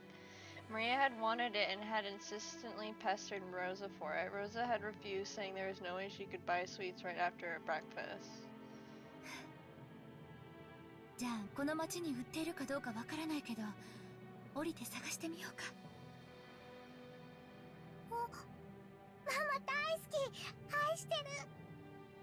ありがとう。私もよ、マリア。愛してるわ。The truth was that they didn't have time to waste lurking around a stopover station. If they missed the airplane, they'd fall half a day behind schedule. She should have left home with more time to spare, but she ended up leaving late after choosing Maria's clothes. Because of that, Rosa had been a bit impatient since the morning. She looked at the clock. They had to get on the next train immediately. But her daughter firmly joined hands with her to go buy the sweet with her, and that hand was warm. To Rosa, she was now as more important to renew her bonds with Maria. To her, Maria was not only a beloved daughter, she was everything Rosa had. Fortunately, they could see a big supermarket right in front of this train station. They might not be able to find exactly the same sweet, but Maria would probably be happy with a similar one. Besides, Rosa couldn't show up with faces swelled from crying. She must fix her makeup. あれと全く同じマシュマロは見つからないかもしれないけど、似たようなお菓子があるといいね。それで、いとこのみんなを一緒に驚かそうね。うん、ママと一緒に買うお菓子なら何でもいい。They exited through the turnstiles of the station in this unknown town. Like, it's just so crazy that if, what's her name? Rosa? If Rosa had literally just communicated with Maria like, hey, why do you want to get this sweet so badly? And she would have just been like, I really want to surprise my cousins. Like, can we just get one really quick for that? Like, that's literally 2 sentences. And all this would have been avoided, but no. Instead, she said, why do you need a sweet after breakfast? She just jumped and kept getting snappy. I just, Jesus, just went crazy. Could have been avoided so easily. Maria walked across the pedestrian crossing together with her mother, chuckling to herself as though she was walking in an amusement park. Oh, that's like, it's so depressing how happy she is now. Because of like how much nicer her mom's being. Like, it's just so sad. Both faces were still deep red, but the two of them, mother and child, seemed smile warmly at each other without any restraint.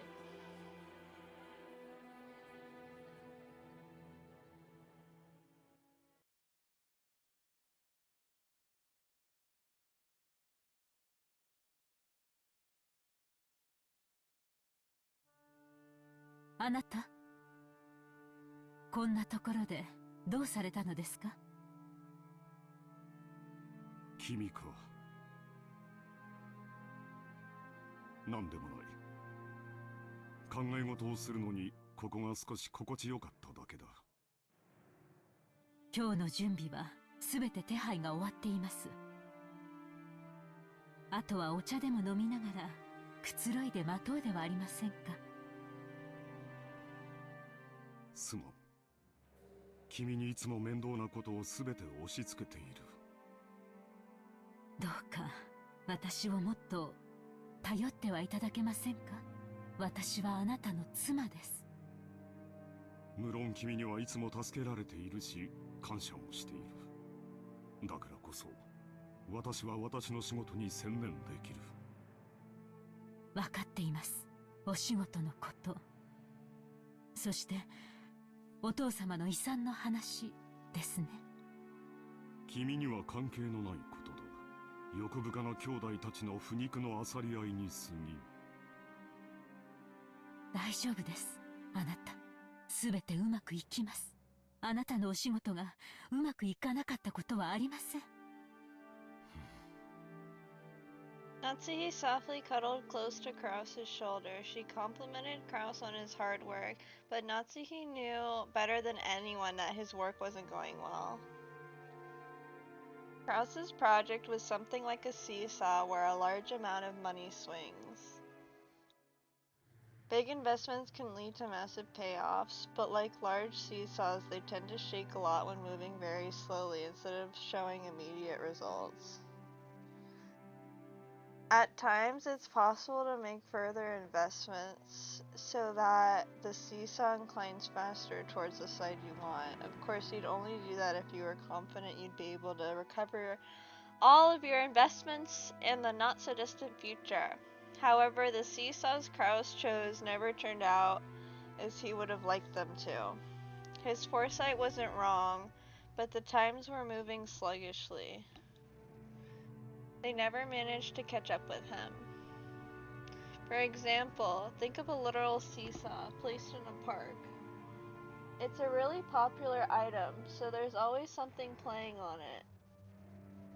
So there's always someone, something, there's always something on it. And you've got to wait a long time for your turn. Let's say that one day, You spot one of those seesaws that was completely unused and you race to grab it first and have it all to yourself, and then realize it's fucking broken. Oh, however, unless someone got on the opposite side of that seesaw, you wouldn't be able to play on it. What if lots of time passed and nobody came to the opposite end? It's the story of my life. Seasons, just kidding. Seesaws are popular, so if you wait long enough, a companion will surely show up.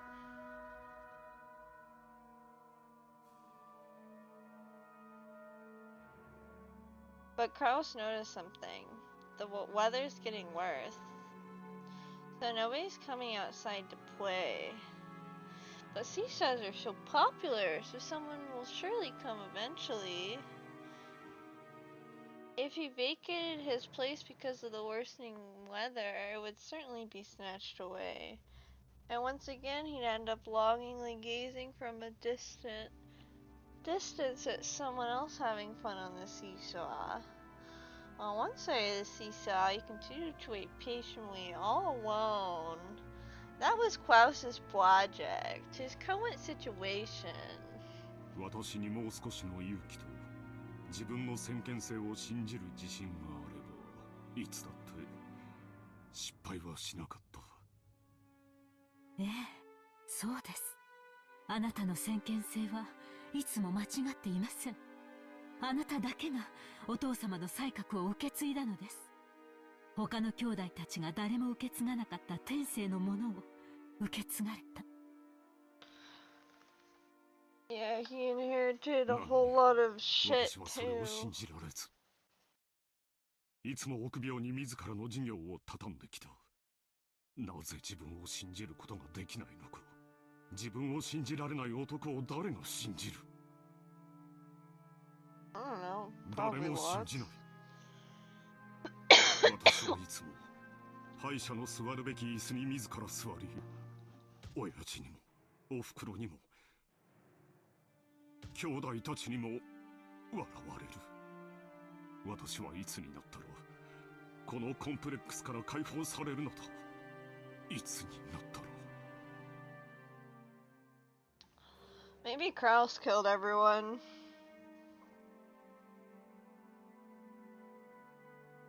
Natsuhi was the only one who knew. Only she knew of Kraus's anguish. As the eldest son of the Ushiromiya family, who would soon be forced to bear an immense responsibility, he couldn't open his pained heart to anyone and was always getting compared to his father's great enterprises.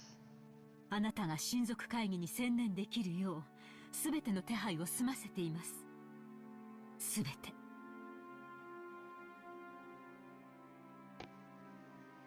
すまん。親父殿の件は問題ないかね。はい。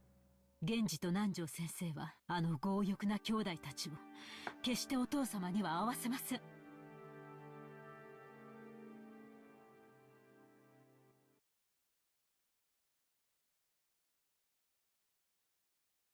もしもし。はい、ゴーダです。 Damn it, this guy's not dead anymore. Die again already. Fuck you. I don't like you. I hate this guy. You suck. ねえ、お任せください。 Kill you. 年に一度の大仕事に腕が鳴っております。 Sorry, that's so toxic. Well, he's not a real person. It's fine. Right?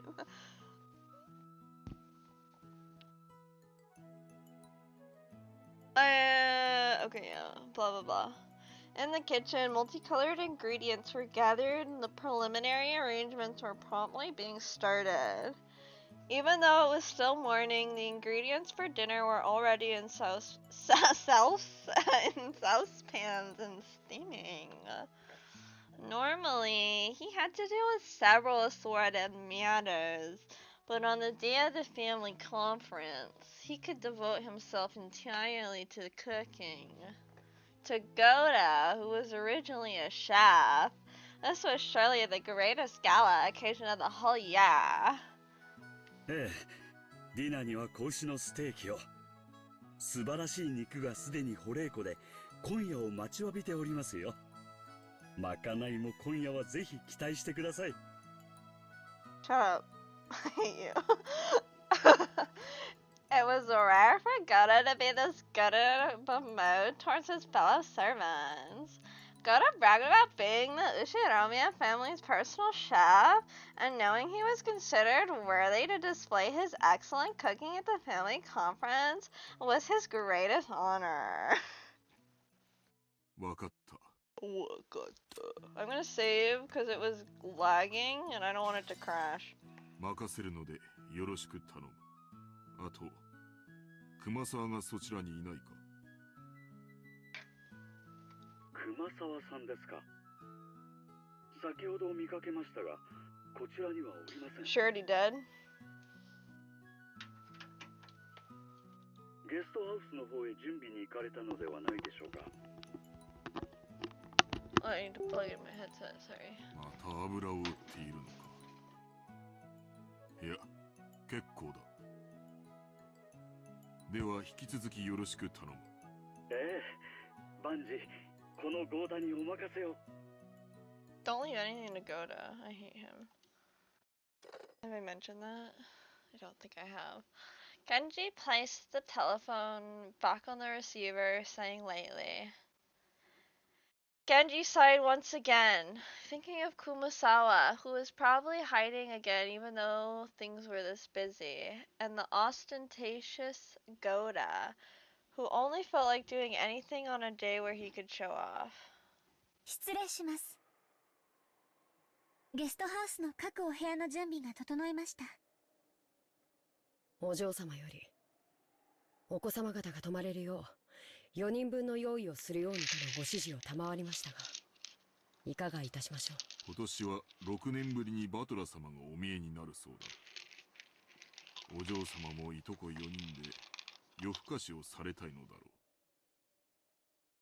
準備するように奥様にはお伝えしなくてよい。そうですね。Oh, that was sweet of him to do that for Jessica. かしこまりました。今夜は深夜勤で、そのまま明日は早朝勤か。しんどい2日間になりそうだな。そういえば台風が直撃するって天気予報で言っていますね。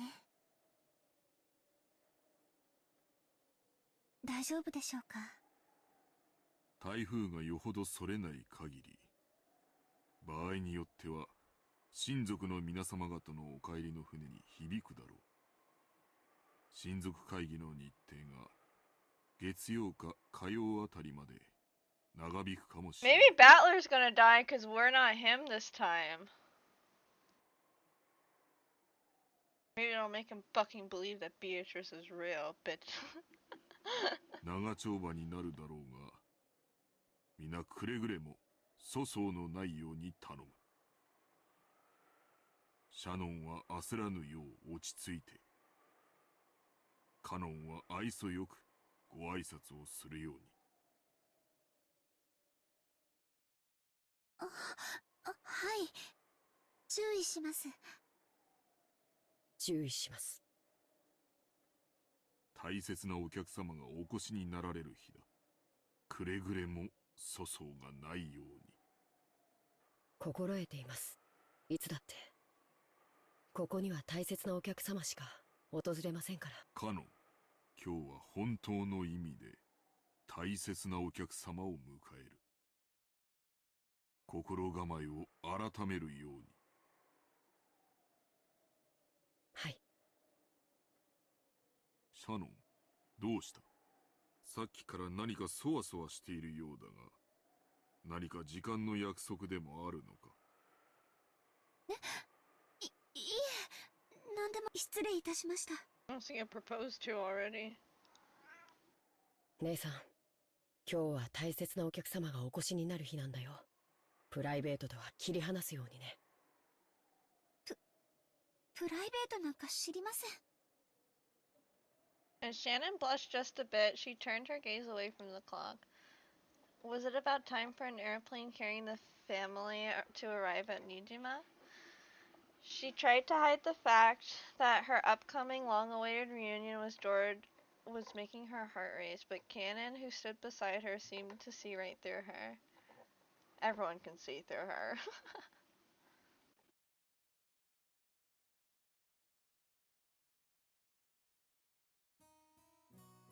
Oh, here we go. We get to see our himbo again.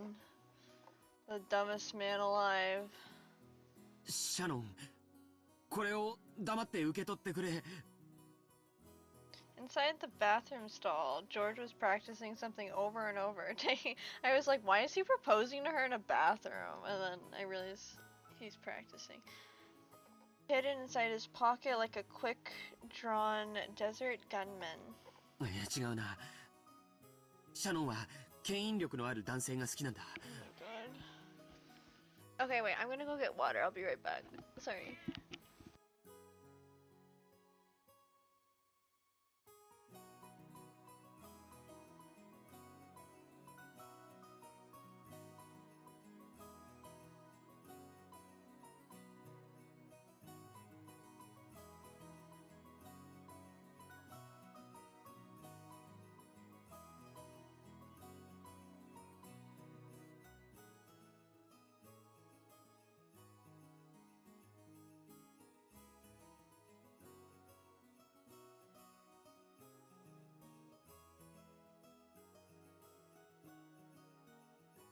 Okay, I got it. Thank you for waiting.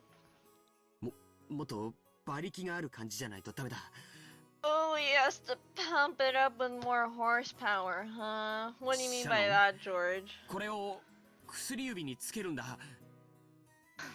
Shannon, pump up your ring finger with my horsepower. I don't even know what that's supposed to 命令だ mean. よ。 That's an order, okay? ああ、左手とちゃんとやらないと右手にされちゃうかもしれない。 Sorry, I don't know what that was.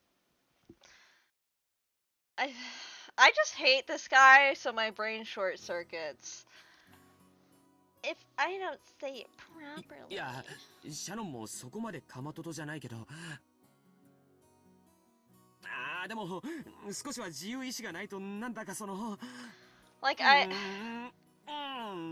If this was anyone else, I think it would be cute. But I will never forget the line he said where he was like, "It's so fun to use and manipulate her emotions to my own will and happiness." What the fuck, bitch? That's psychopathic! Oh, I forgot. I need to quiet the fuck down. As he crossed his arms, muttering, someone knocked on the door. Knock, knock, darling. Room for another in the bathroom. George was snapped back to reality. Oh, George-kun. George-kun. I think Rudolph is, of the men in this series, he's alright. 大丈夫か？腹の調子でも悪いのか？ He's got a based ass voice. ルドルフおじさん。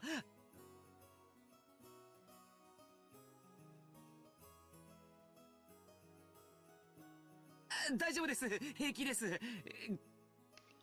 ご心配は無用です。そっか。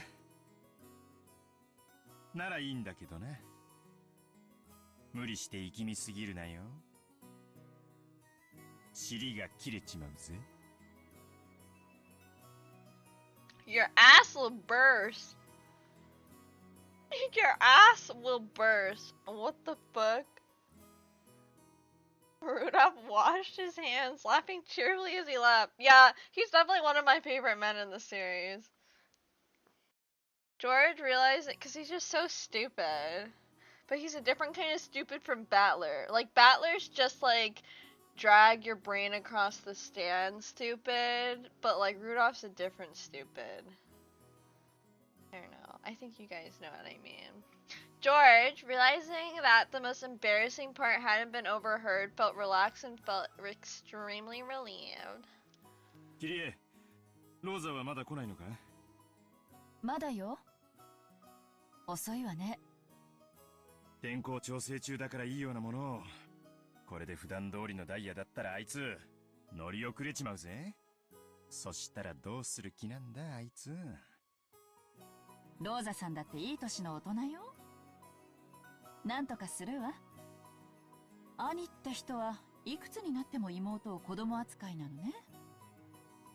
親父だっていくつになっても子供だけどな。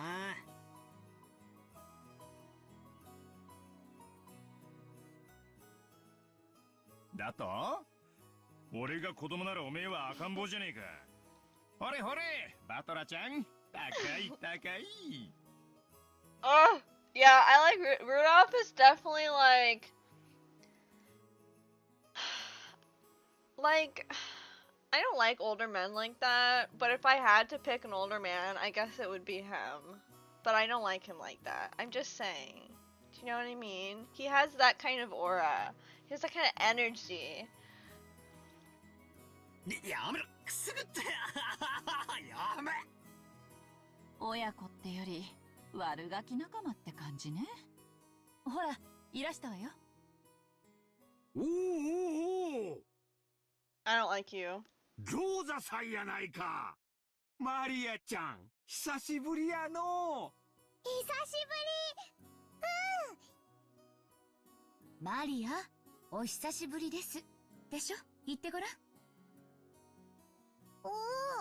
Well, it's just like the beginning of last chapter, so that either means shit is gonna continue to be bad, or it's gonna be a little bit different, but similar. お久しぶりです。そうや。よく言えたな。ご褒美に飴玉あげような。あれどこにしまったんや。ローザさん、お久しぶりです。マリアちゃんもお久しぶり。ご無沙汰してます、キリエ姉さん、秀吉兄さんと。あら、バトラ君？大きくなったわね。いやー今日は会うたびに言われてて恥ずかしいっすよ。おう、ローザ、遅かったな。飛行機がダイヤ通りだったらギリギリってとこだったぜ。ごめんなさい、列車の接続がうまくいかなくて。何？また天候調査中なの？ Dude, I don't, it's the weirdest thing ever. It's the weirdest name ever. ぼやかないぼやかない。What's up, evil 船で bitch? 6時間も揺られるくらいなら飛行機でほんの30分の方がずっとマシよ。たとえ1時間余計に待たされたって全然早いんだから。あれがマリアなのか？大きくなったな。成長期か？前に会ったのは6年前？それは変わるわよ。女は心変わりがあればたった1日でも生まれ変わる生き物よ。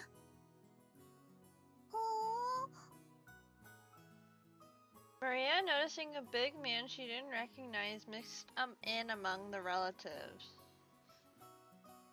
In among them. Hid behind Rose's back and glared at Battler. おいバトラ、挨拶しろい。前にやったのが3歳の時じゃ。初対面も同じだぞ。3歳じゃ覚えてねえよな。よ、マリア。大きくなったな。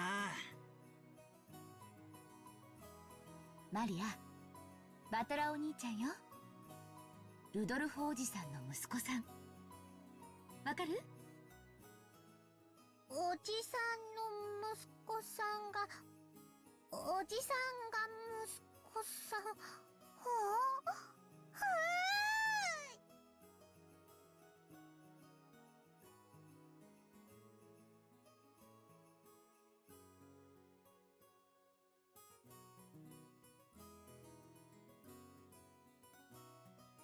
Oh, whoops, I forgot I was supposed to be.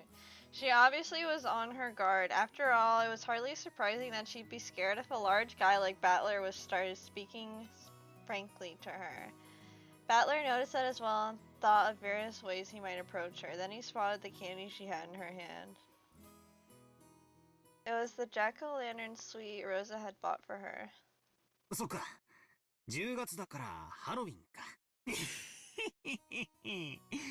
お菓子をくれなきゃいたずらしちゃうぞ。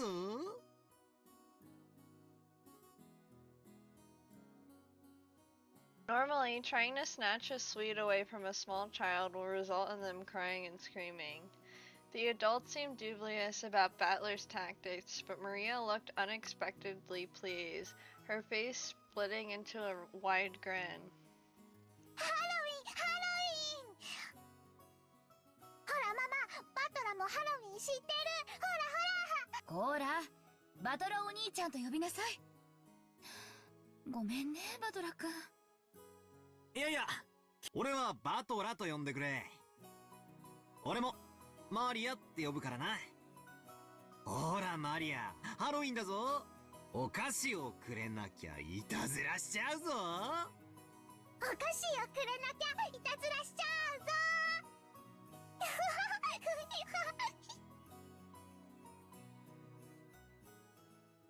From inside her purse, Maria picked out a jack-o'-lantern sweet similar to the one she had in her hand, presented it to Battler. Yeah, they really did him dirty. When Battler accepted it, that seemed to be enough to confirm their friendship. The adults were amazed at how good the children can be at getting along with each other. Maria had been throwing a tantrum because she wanted a Halloween festival, so Battler, who knew about trick-or-treating, must have felt like an ally. Her defensive posture from before was completely gone.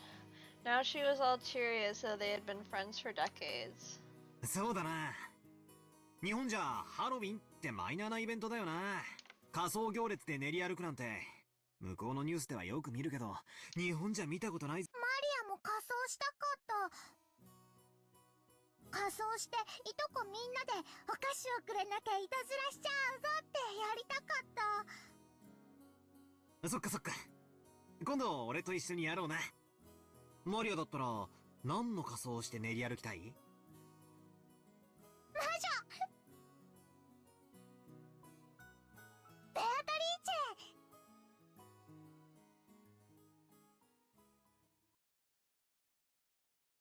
She already knows about Beatrice? I guess it's not her first time there.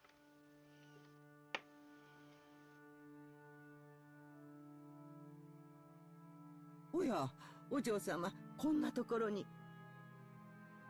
奥様が探しておいででしたよ。探されたくねえからこんなところにいるんだぜ。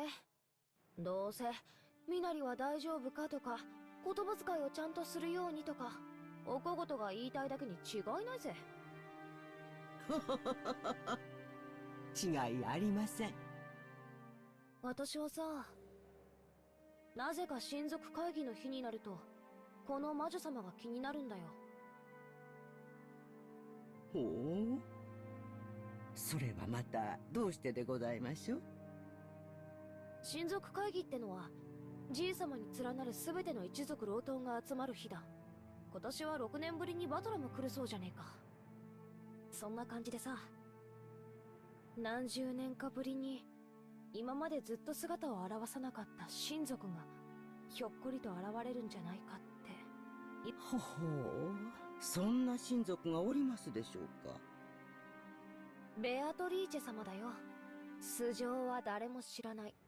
あるいは大昔のじい様の愛人なのか、その子孫がひょっこりと現れて授けた黄金を返せなんて言い出すかもしれないぜ。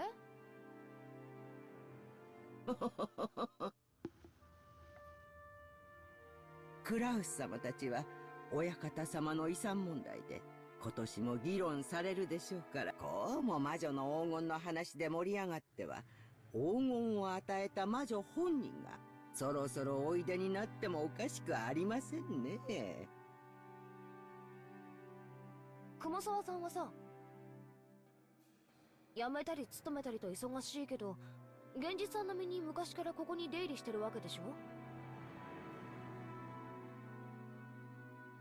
ベアトリーチェのこともっと知ってるんじゃないの？さて、どうでしょう。思い出そうにもこの老いぼれ、今朝の朝食すらも思い出せませんので。熊沢さんはいっつもそういう言い方で逃げるけど、何か知ってそうなんだよな。知ってて物陰で笑ってるみたいな陰湿な雰囲気が時々するぜ。これは手厳しい。隠し事など何もしておりません。私から申し上げられることは、ベアトリーチェ様は黄金の魔女であられて、この島の夜を支配されているもう一人のじい様の受け売りかよ。給料もらってるとはいえ、じい様の妄言に付き合うのも大変だな。ただこれだけは申し上げられます。何？六軒島は太古の昔、小豆島と呼ばれて恐れられてきまし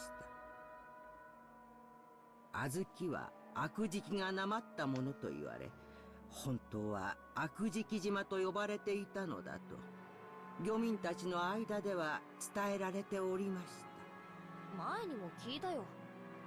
この辺は暗礁が多くて海難事故が多かったから、漁民たちが恐れて村に近づかなかったって話だろ。Hope your day's going well. Right now, we're in chapter 2, and we're right as they're about to get on the plane for the family conference, and so Jessica is talking to Kumasawa about it, about Beatrice.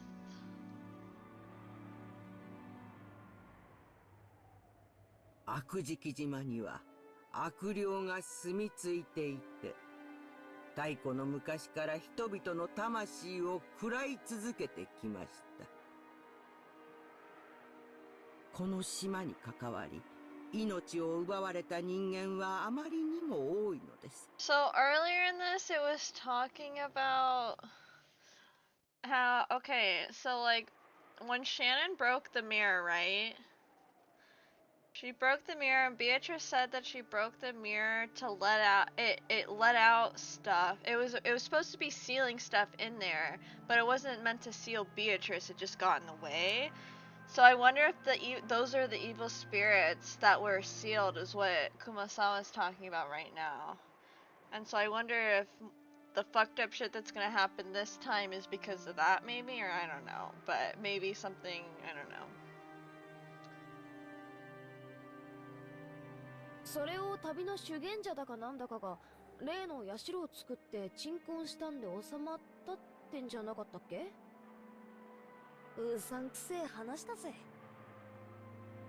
その鎮魂の社はこの夏、暗き闇を引き裂く紫色の不気味な雷で打ち砕かれたとか。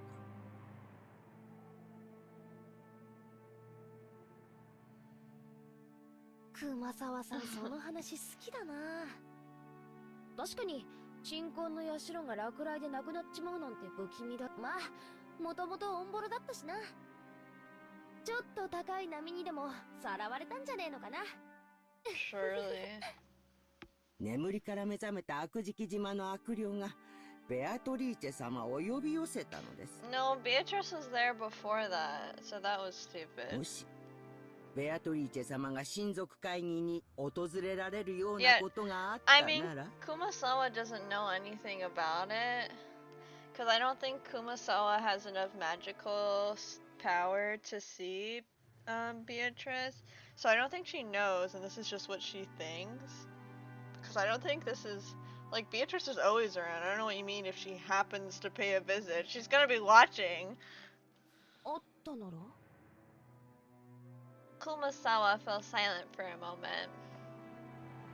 Oh, you missed me getting so heated earlier because it was just too heart-wrenching watching Maria get abused again. Like, it's just so sad. I just can't. Jessica, it felt like, ugh, I don't know. It's weird because I was thinking and I was like, because I felt really sad when I was experiencing Satoko's abuse when I was playing Higurashi, but it felt like a different kind of sadness, maybe because it's a different kind of abuse. It was just fucked up. When Kumasawa noticed that she had Jessica plenty scared with her silence, she grinned broadly. はてさて、どんなことになるやら。Oh, is she just fucking around? It's kind of bitchy. Kind of bitchy. へえ、そいつは素敵じゃないかよ。でしょ？たまには優雅な時間を得て、あなたの心を豊かにするのも、あなたの仕事に役に立つんじゃないかしら。だな。心と財布は豊かじゃなきゃいけねえ。わかったよ。その日は開けておくことにする。予約を頼むぜ。わかったわ。絶対よ。ああ、よろしく頼む。愛してるぜ。キリエ。愛してるぜ。After he kissed the receiver? Oh my god, what a softie. And Rudolph hung up.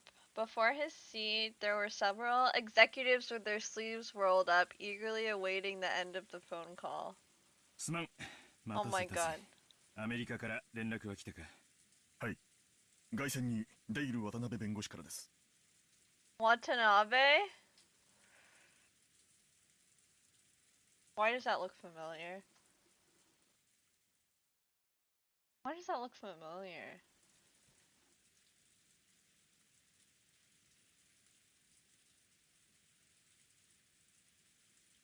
It's gotta be someone's name in Higurashi, maybe. おつなぎします。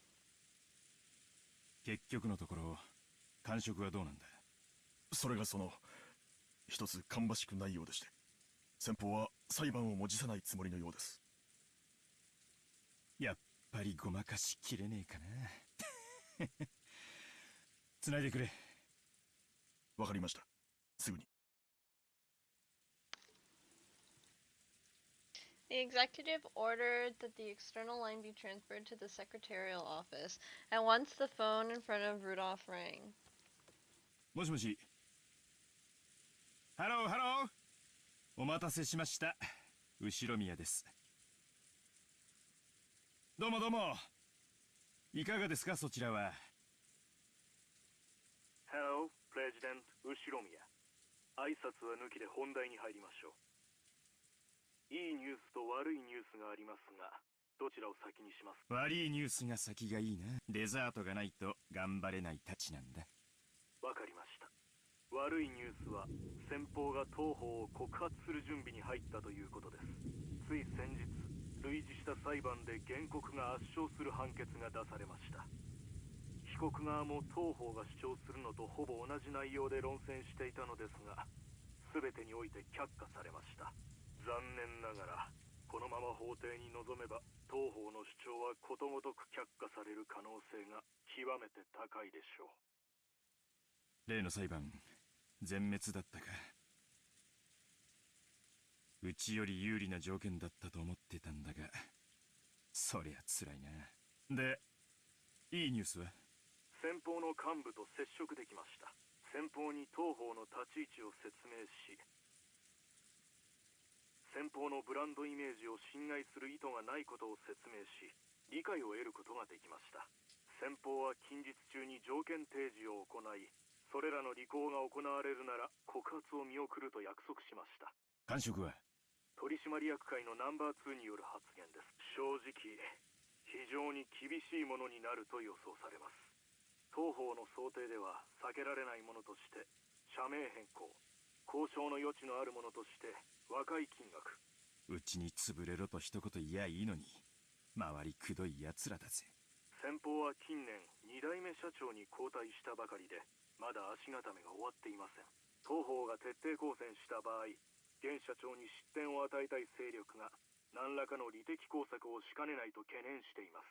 そのため先方トップも本件を速やかに解決したいという思惑があるようです。そのため迅速な和解のために多少の条件緩和を引き出せる余地も残っているかもしれません。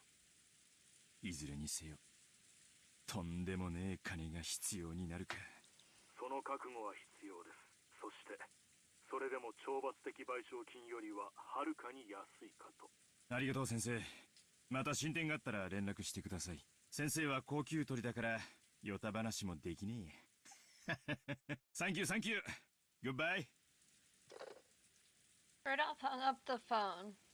Three executives sitting in the reception seat seemed to have guessed at the contents of that discussion. 聞こえたか野郎ども。まあそうじるとだ。金さえ積みや堪忍してやるぜってわけだ。あとは金の高だけを争点にすりゃいい。しかし社長、渡辺氏の示した和解金の想定額はあまりにも膨大です。Is it because it's Watanabe? Is that what L's assistant was called in Death Note? Is that what I'm thinking of? Maybe that's what I'm thinking of. それだけの余裕はありません。Some character. こんなことになるって分かってたら高くかなんて始めんじゃなかったぜ。3年しのげれば資金的危機は脱出できる計算でした。まさかここで刺されるなんて本当についてない。ホップステップジャンプのステップでこけちまったんだもんな。泣けるぜ。メインバンクから金を引っ張るしかありません。銀行はまずいな。連中は勝ち馬にしか金を出さん。景気は上向いてるが銀行に弱みは見せられねえ。社長、母外に資金はありますか？我々の把握していない資金です。よせやい。俺がそういう男に見えるかよ。俺の財布の中身は全てお前らにさらしてるぜ。そこにある帳簿が我が社の全てだ。なら金策が必要です。数百万ドル単位を引っ張れるスポンサーが大至急必要です。社長の交友関係で何とかなりませんでしょうか？社長ああ、落ち着けてめえら。金策は俺が何とかする。お前らはガタガタせずに業務を維持しろ。金さえ積めば向こうは許すと言ってるんだ。すでに俺たちはアジアに太いパイプを持ってる。いろいろ響くだろうが取引は維持できる。要は金さえ積めりゃ全て解決できる問題なんだ。見てろ、俺が全て解決する。お前らを路頭に迷わせなんかしねえぞ。大船に乗った気でいろい。無事に解決したらお前ら全員をシャンパンタワーでねぎらってやるぜ。約束する。だから黙って俺についてこい。いいな。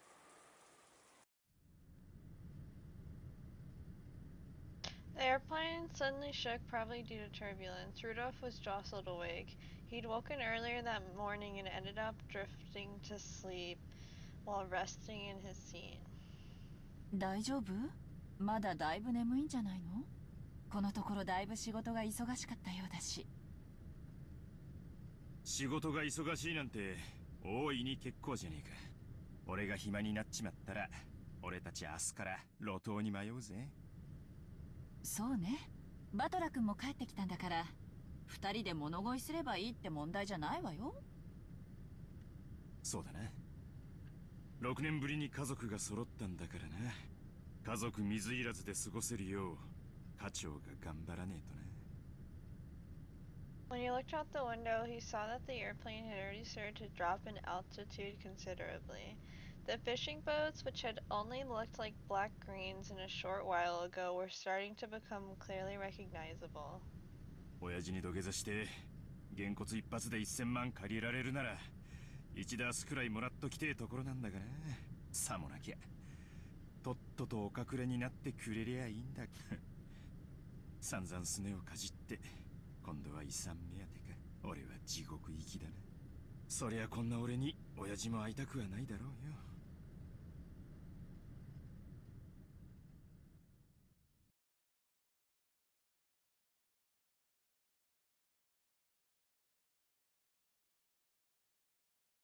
まさか今年も親族会議にお出にならないつもりですかな。Nanjo looked at Kinza's face, sighing. Kinza's eyes remained rooted in a strange book on magic. ハゲタカどもの議論に加わるつもりはない。好きに我が骨のしゃぶり方でも議論するがよかろう。実にくだらぬ。やれやれ。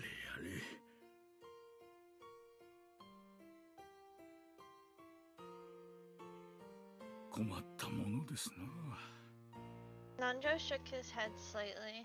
To him, children and grandchildren were lovely things. He believed watching them grow was the only way to truly enjoy old age. So Kinza's words were saddening to Nanjo. この部屋を出るべき時が来れば私は姿を現す。あれが姿を未だ現さぬようにな。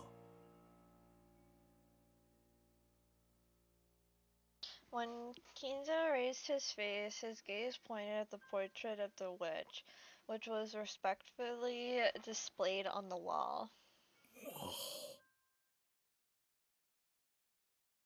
Kinzo's mind didn't dwell for a moment on the fact that today was the family conference, where all of his beloved relatives would gather. It was filled only by the face of the witch in the oil painting, who never smiled except inside the portrait. Everybody knew that interrupting Kinzo when he talked about Beatrice would trigger his wrath. 私は今日、ある儀式を執り行う。それは何ですかな？儀式というよりは、博打に近い。なぜなら、リスクを負わぬ魔法に奇跡は宿らぬからだ。Nanjo had heard Kinzo say this many times before. You might even call it a pet phrase of Kinzo's. Kinzo apparently believed that magic and miracles couldn't occur if you gambled your own fate with a certain amount of risk and triumph. かつて黄金のギャンブラーと言われた金蔵さんが、いつお迎えが来てもおかしくないそのご老体で、一体どんな博打に挑みますやら。これは見ものですな。なるほど。研究を尽くした秘術の儀式も、魔法に長けぬお前にかかれば博打呼ばわりか。まあいい。奇跡を信じる私が勝てば、お前の目には水郷にしか見えなかったであろう我が研究のすべてが、この日に結実したことをはっきりと理解できるだろう。お前が勝てば、見たままの通り、いつ迎えが来てもおかしくない年寄りの水郷に終わるだけだ。一体どんなギャンブルを始めるやら。あなたの友人としてその賭けに、いや儀式でしたか。その儀式にあなたが勝てるよう心からお祈りするだけです。感謝する。そういえば金蔵さん、今年の親族会議には懐かしい客がおられるそうですな。何？ For once, Kinzo reacted to Nanjo's words and turned around. ほら、ルドルフさんのところのバトラ君です。6年ぶりにおいでになるそうじゃありませんか。きっと立派になっていますよ。なんだ、バトラか。6年ぶり程度の客人など、懐かしいなどと呼びはせぬ。After hearing Battler's name and making a disappointed and ill-humored expression, Kinzo turned his back again. 金蔵さんにとっての6年など、この部屋で研究に没頭すればあっという間のことでしょうからな。本当に懐かしい客は、あるいは訪れるかもしれん。すべてはルーレットの出目次第だ。すでにルーレットは回り始めている。ルージュかノワールか。今宵ルルーレットがどんな奇跡を見せてくれるのか楽しませてもらおうではないか。配当は大きいぞ。そして負ける気はせぬ。ベアトリーチェよ、我が賭けを受けるがいい。At that time, the telephone on the table rang. The piercing sound seemed to irritate Kinzo, and he picked up the receiver to preserve the silence as much as he could. 何事か、私は現時でございます。親族の皆様。だからどう適当に茶でも出せば。かしこまります。そのようにいたします。Kinzo hung up the phone rudely, looking at that Nanjo sighed yet again and shifted his attention outside the window. As he is now, I doubt Kinzo would pay any heed to any sort of guess. Could any guess possibly make Kinzo come out when the time comes, as he said? Kinzo had a single person in mind, but that was a guest who certainly wouldn't appear. Nanjo stared at the witch of the portrait with her impassive expression, unable to decide whether she was smiling or sad, and then gazed up at the lead-colored sky.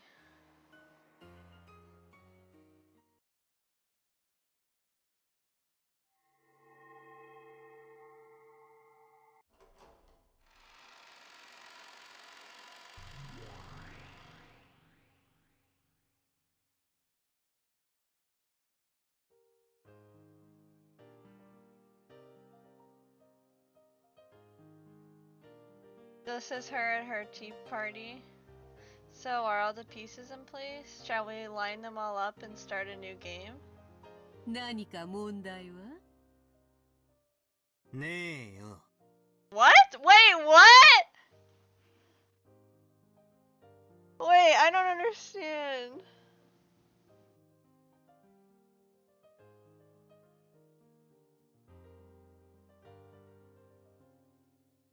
So the murders are supposedly gonna happen again, and that's what this world is another possibility being shown to all the people except Battler, I guess. The witch looked at him challengingly while elegantly smoking her pipe. And Battler? He just rudely shrugged his shoulder as if he didn't care what she did. He didn't meet her eyes, but that didn't mean he didn't intend to challenge her.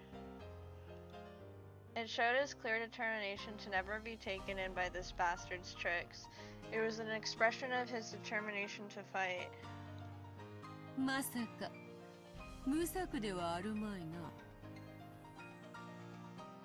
お前の出方がわからねえ以上、策も何もねえぜ。好きに先手を取ればいいじゃねえか。もちろんそうさせていただくぞ。お前の守りをいかに崩すか、なんてで詰めるか。わらわの腕の見せ所よ。お前がどんな手で来ようが、俺はお前を信じない。その一点を俺が貫き通す限り、俺に負けはない。ってことはだ。このゲームはお前に勝てないようにできてるぜ。そうかもしれぬ。しかしな、ゲームを何度繰り返すかはわらわが決めるぞ。そしてわらわが勝ち、そなたが負けを認めるまで何度でも繰り返されるぞ。つまりこれは災難よ。そなたがわらわに屈服するまで続く永遠の災難。そなたがわらわを魔女の存在を認めるまで永遠に続く。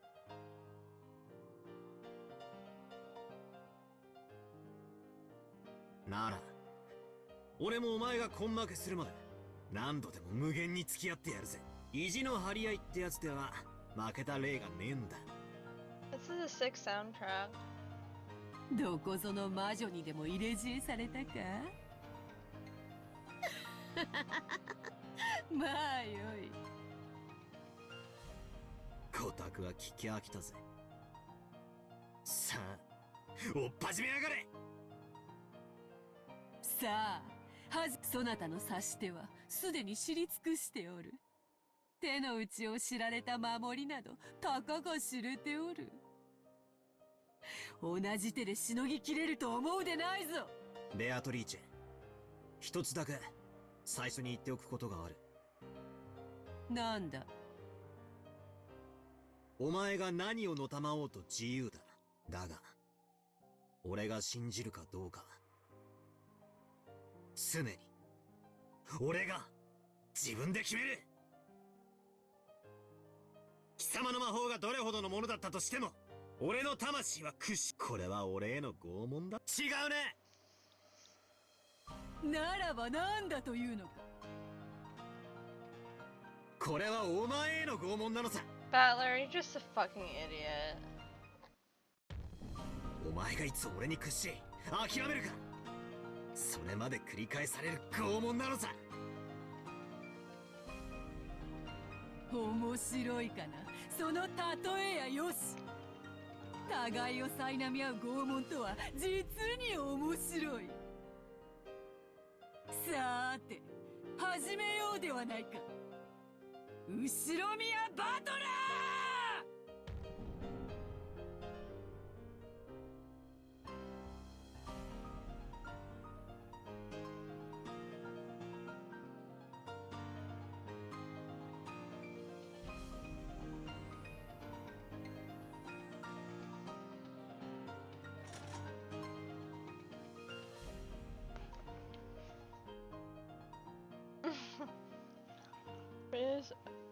I don't know how my feelings of her go from loving her to I don't know how to feel about her to liking her again to being like I don't know. Every year the relatives visiting Rokkenjima would let out a sigh of admiration at the rose garden that first greeted them. They would stop there to chat about the rose's beauty and how well they were blooming that year. In the midst of all this, there was a single unhealthy rose, and Maria became overwhelmed with dejection at its condition. But George used his quick wits, and saying that everything would be fine if they took care of this poor thing, marked it with a candy wrapper, and immediately restored Maria's good mood. Then Matler, with whom she'd been getting along well since that morning, started talking about Halloween. This was such a favorite topic of Maria's that she began playing around energetically again. To Maria, the marshmallow jack-o'-lantern candy brought by her mother was probably the greatest sort of treasure. They seemed to have bought several, and she demanded a trick-or-treat from every person she met, giving them a candy instead of the other way around. That is so cute. マリアはどうしてこんなにハロウィンが好きなんだろうな。日本人には一つ馴染みにくいイベントだと思ってたんだが。仮装行列で練り歩く子供のお祭りだからじゃねえのか。普段と違う格好をしてはしゃぎ合うってのは楽しいぜ。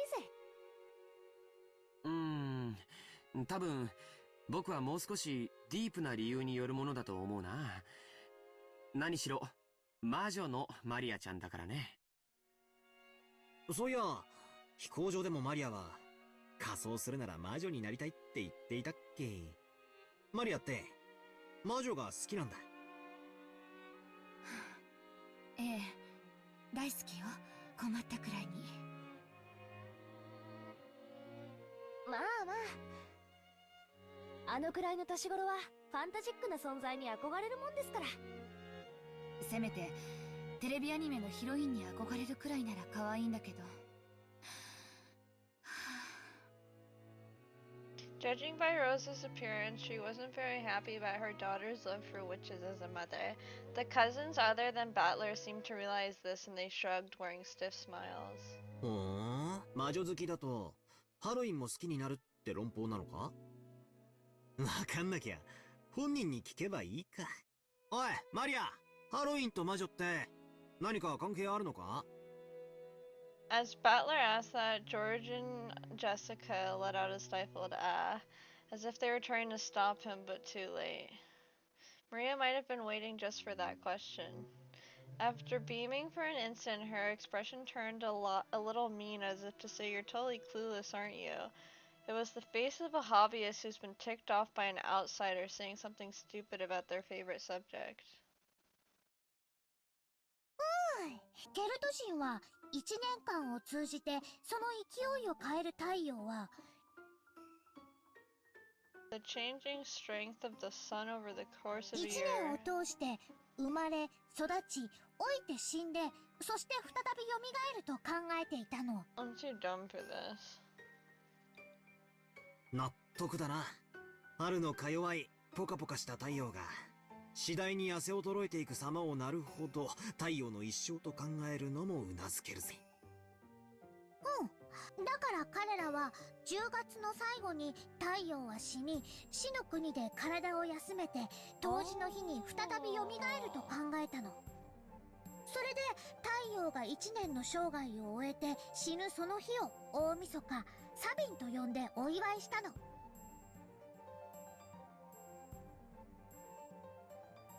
再び日照時間が長くなりだす冬至の日を太陽の復活の日とする考え方はとても面白いよね。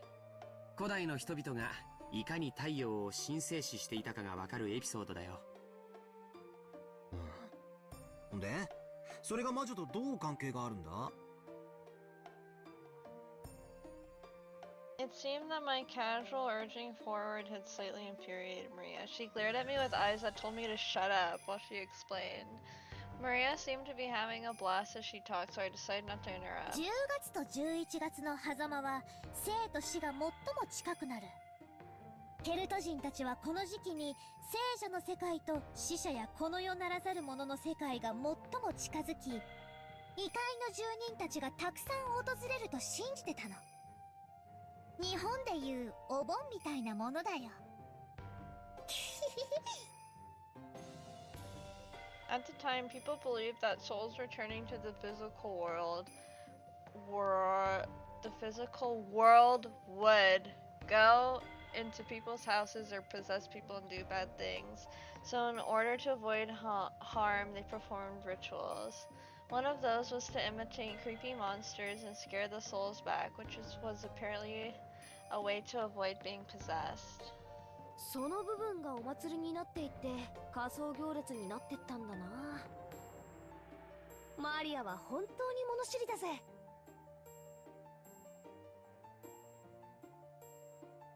ほんまやな。わしもハロウィンに備えな言われがあるなんて知らんかったわ。しかしそれのどこにお菓子をくれなきゃいたずらしちゃうぞってのが出てくるんだ？ Our knowledge was so extensive that the adults had suddenly started listening in too. Maria, who was normally treated like the youngest all the time, puffed out her chest with pride, saying that this was just a kids' discussion. Rosa suggested that the adults go on ahead and set their luggage down in the guest house, but nobody else agreed to go with her, and she let out a heavy sigh. トリックオアトリートは単なるお遊び。本来のケルト人たちの儀式とは何の関係もない。それは後にキリスト教の習慣が混合してできたものなの。でもマリアは本来のハロウィンの姿とはそうあるべきだと思うの。According to Maria, the souls of the dead weren't the only ones who visited from the non-human world. There were also spirits with intimate connections to people's everyday lives. Humans could receive favors from those spirits, so they'd manage to gain magnificent blessings, as well as a year's worth of good crops. つまりハロウィンってのは収穫祭の意味も少しはあったわけか。なるほどな。Read that again. Oh, okay. 言われてみりゃ10月ってのは季節的にもいろいろ節目って気がするぜ。日本の4月のちょうど反対側だもんな。なるほど。キリはいいかもしれねえな。そしてね、魔女たちはね、その時期に魔女集会サバトを開いたの。魔女たちは豊かな恵みをもたらしてくれた精霊たちに感謝しねぎらったの。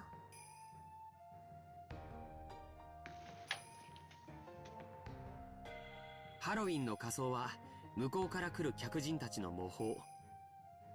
つまり彼らにお菓子を施すのは1年の収穫への感謝の気持ちがあってもいいわけだね。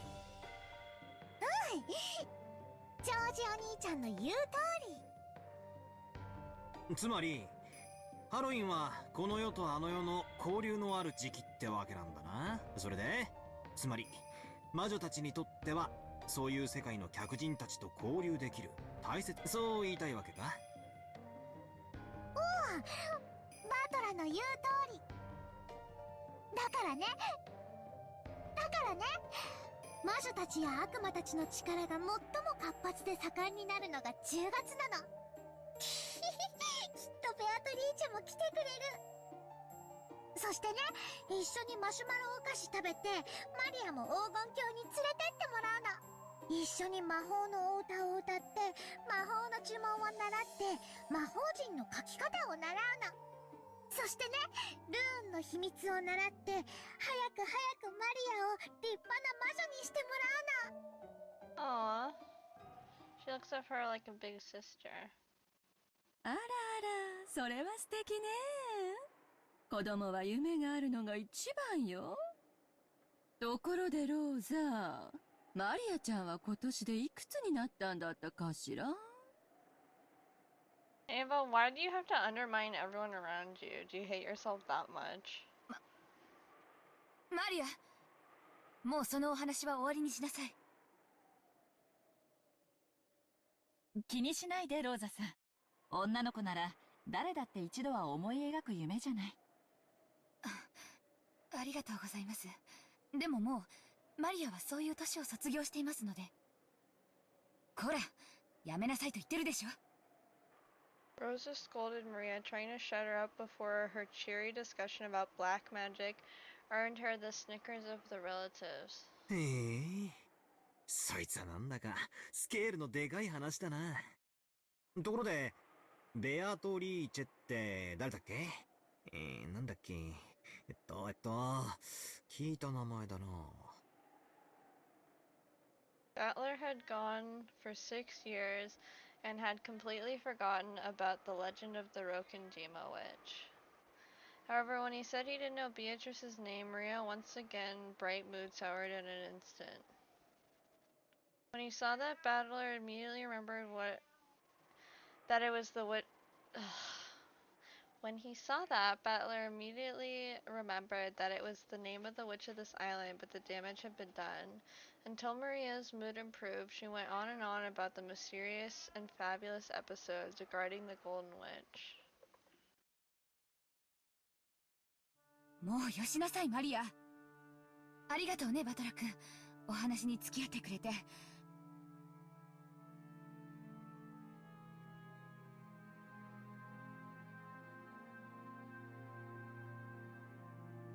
カノン君、お仕事があるんでしょ？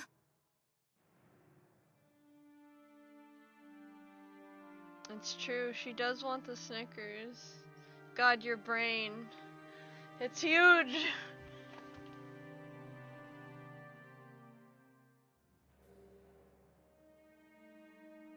Oh yeah. Oh wait, I have to go to the restroom, so I'll BRB real quick.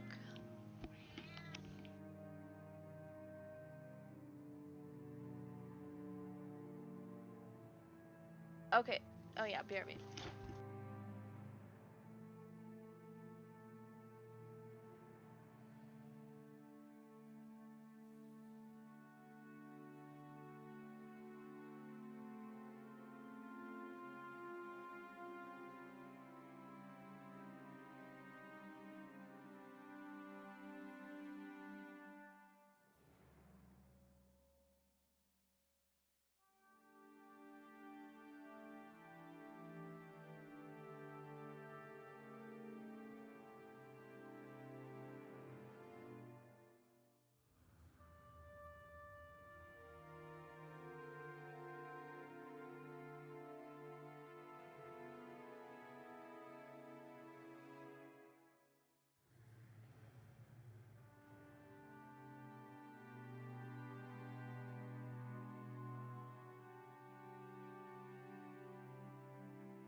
Okay, I am back.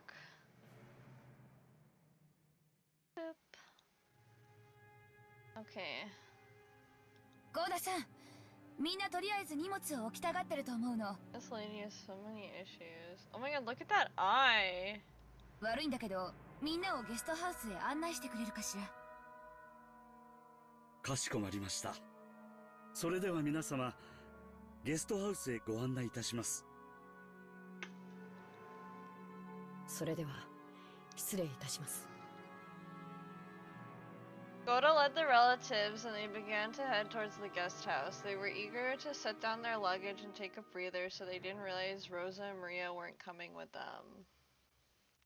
She's about to get beat to death. Oh god, look at that face. She scares me. She almost looks like a Pokemon here. I don't know why. Doesn't she? Is that weird? Is that just like the weirdest thing I've ever said? I don't know. After watching them leave towards the guest house, Rosa's face changed suddenly. She let go with the hand that had been gripping Maria this whole time. Oh god, here we go. There's a bright red mark there, making it clear how much excessive force she had been using on Maria's slender arm. That hand then slapped Maria against Maria's head, pinched her left ear, and lifted. She's about to kill her. Oh, okay. I literally thought she was about to pick her head up and smash it against the concrete. I'm not even kidding. I literally thought she was about to do that, but she was lifting it up to whisper in it. Oh my god. I'm scared. I'm scared she's gonna kill this child, and every time I'm like, I feel like it's about to happen. I'm just like, it's gonna happen, it's gonna happen. Okay. それはママとの約束だといつも言っているでしょ。ママ痛い、ママ痛い、痛い、痛い、痛い。ハロウィン、ハロウィン、うるさいのよあんたは。魔女のお祭り？ケルト人が何よ、黒魔術が何よ、バカじゃないの。あんた9歳よ、9歳。電車であんなに騒ぐから、わざわざ電車降りてまでその蛍光塗料みたいな気持ち悪いお化けマシュマロを買ってやったのよ。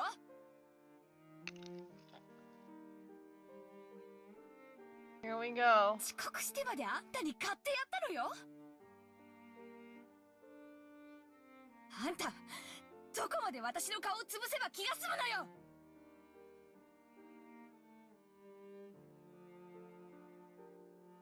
As Rosa cursed, she twisted Maria's ear up almost as though she was about to tear it off. An expression of anguish spread across Maria's face while she frantically stood on her tiptoes, trying to soften the pain in that ear. Rosa suddenly grabbed the candy that Maria had been holding. She threw it on the ground and stepped on it over and over. To Maria, it was supposed to be proof of a memory, of a brief span of time when her mother had bought something fun for her. But now the same mother was grinding into the ground right in front of her. It wasn't as though a brand had been pushed into Maria's eyes. Oh, it was as though Maria... Oh my god. Please. Brain. It was as though a brand had been pushed into Maria's eyes, leaving a mark that could never be erased. こんな気持ち悪いお菓子が何よ。気持ち悪い、気持ち悪い。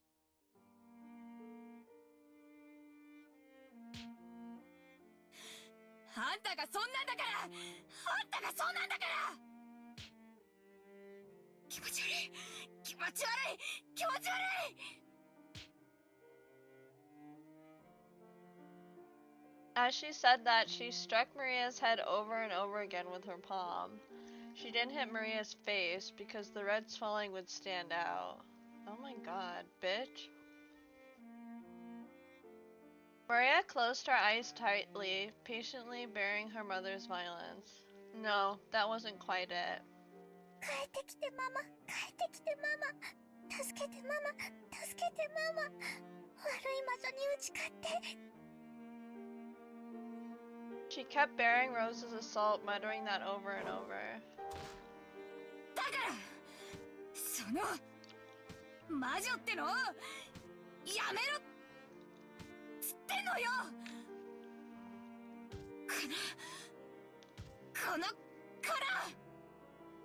Rosa, tired from hitting her daughter, breathed so hard her shoulders shook. Maria grasped her hands together, withstanding it, hoping her mother would return soon. ママ、早く帰ってきて。マリアを助けてよ、ママ。悪い魔女をやっつけてよ。This is fucked.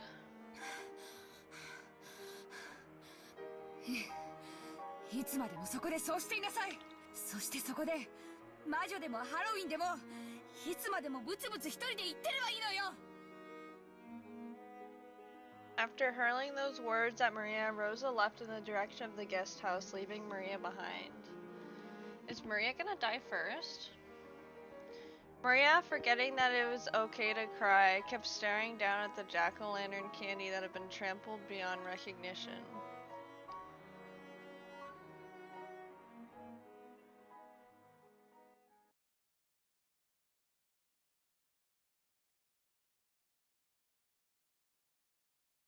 Ah, あら、ローザ。どこ行ってたの？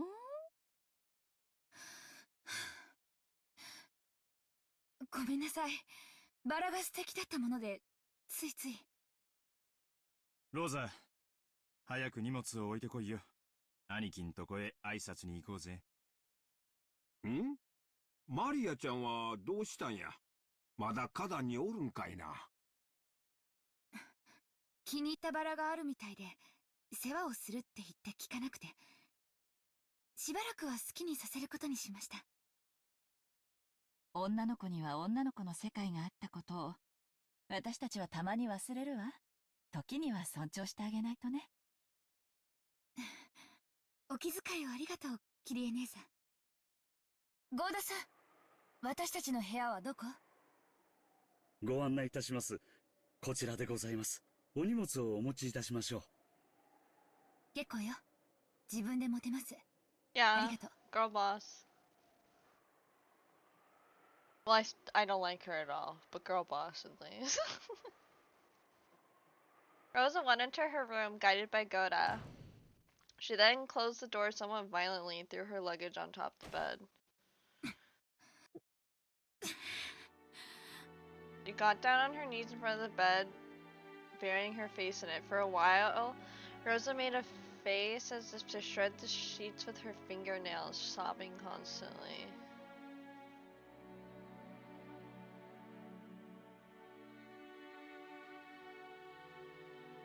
マリア様、大丈夫ですか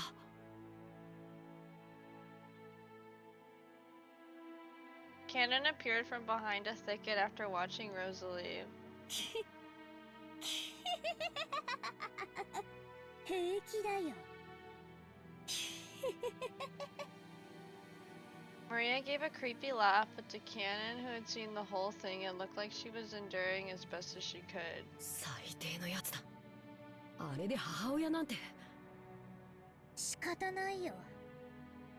その程度の器にはその程度のが入り込む。マリアは全然平気だよ。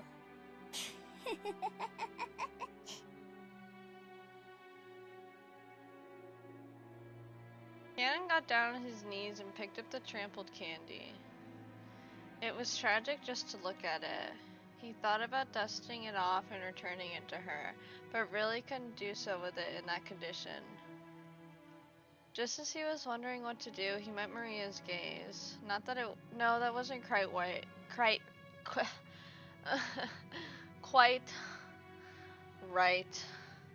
Maria was looking at the candy Cannon had picked up. Right now, Maria's heart was surely the same as this candy that had been trampled into a pulp. Cannon realized this and didn't know what he should do. そうだ。さっき僕がもらったのと交換してあげるよ。Cannon remembered that a similar candy he'd received from Maria was in his pocket. Maria stuck out her hand. Cannon thought she was trying to take it, so he held out the candy, but Maria didn't try to grasp it. Then Cannon realized she was saying, "Give it back." No matter how tragic and trampled it was, this candy was Maria's. Her mother had bought it for her. No matter how tragic, it had to be this candy and no other. If only it were intact enough that it could be fixed by dusting off. Cannon hung his head. 僕には誇りを払う程度しかできない。 Cannon held out the miserable-looking candy Maria wanted. She took it and spoke. ありがとう。人間には誇りしか払えないけど、魔女には元通りに直すことができるよ。ベアトリーチェなら簡単にね。マリア様はベアトリーチェ様のことをご存知なのですか？ Except for Battler, there was no way anyone related to the Uchiurome family could have failed to know Beatrice's name. But just now Maria had bragged about Beatrice to Battler. She had spoken almost as though she was meeting with Beatrice regularly. Cannon felt a sharp pain inside his left hand, which was curled into a fist. In the past, a witch called Beatrice had appeared to tempt him and Shannon. He'd always tried to think of it as a bad dream. However, Shannon insisted that it was definitely a real witch. And then this summer, the shrine to a local Shinto god was hit by lightning. Oops, I forgot to read the rest of that. Whatever. He knew about Shannon breaking that mirror, and he remembered that as the witch departed, she said she'd eventually be revived. And now, this girl who believed absolutely in Beatrice spoke as though she'd met Beatrice herself. Cannon couldn't suppress a vague sense of foreboding well up in his heart.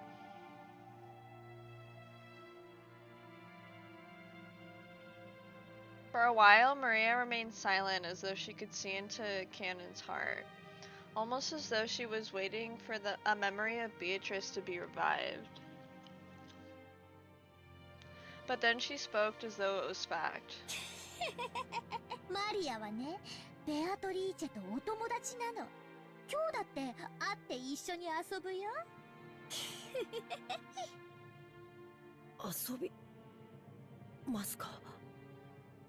うん、遊ぶよ。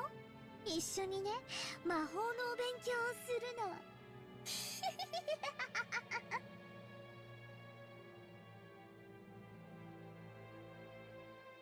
The face of that witch, whom Cannon had tried to pretend was a bad dream, began to slowly creep into the back of his mind.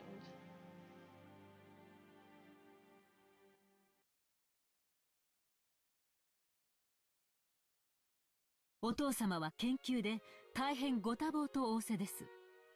残念ながらこちらへはおいでになれないとのことです。やれやれ、こちとら秋の大忙しの中、日程をつけてはるばる六軒島まで来てるんだぜ。親父も少しは愛想をよくしてもらいたいもんだぜ。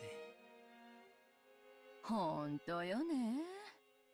南條先生、本当に研究や機嫌の問題なの？ベッドから起き上がれないくらいに容体が悪いって言うんじゃないの？さて、どうでしょうかな。私の口からは何とも。Nanjo glanced at Natsuhi.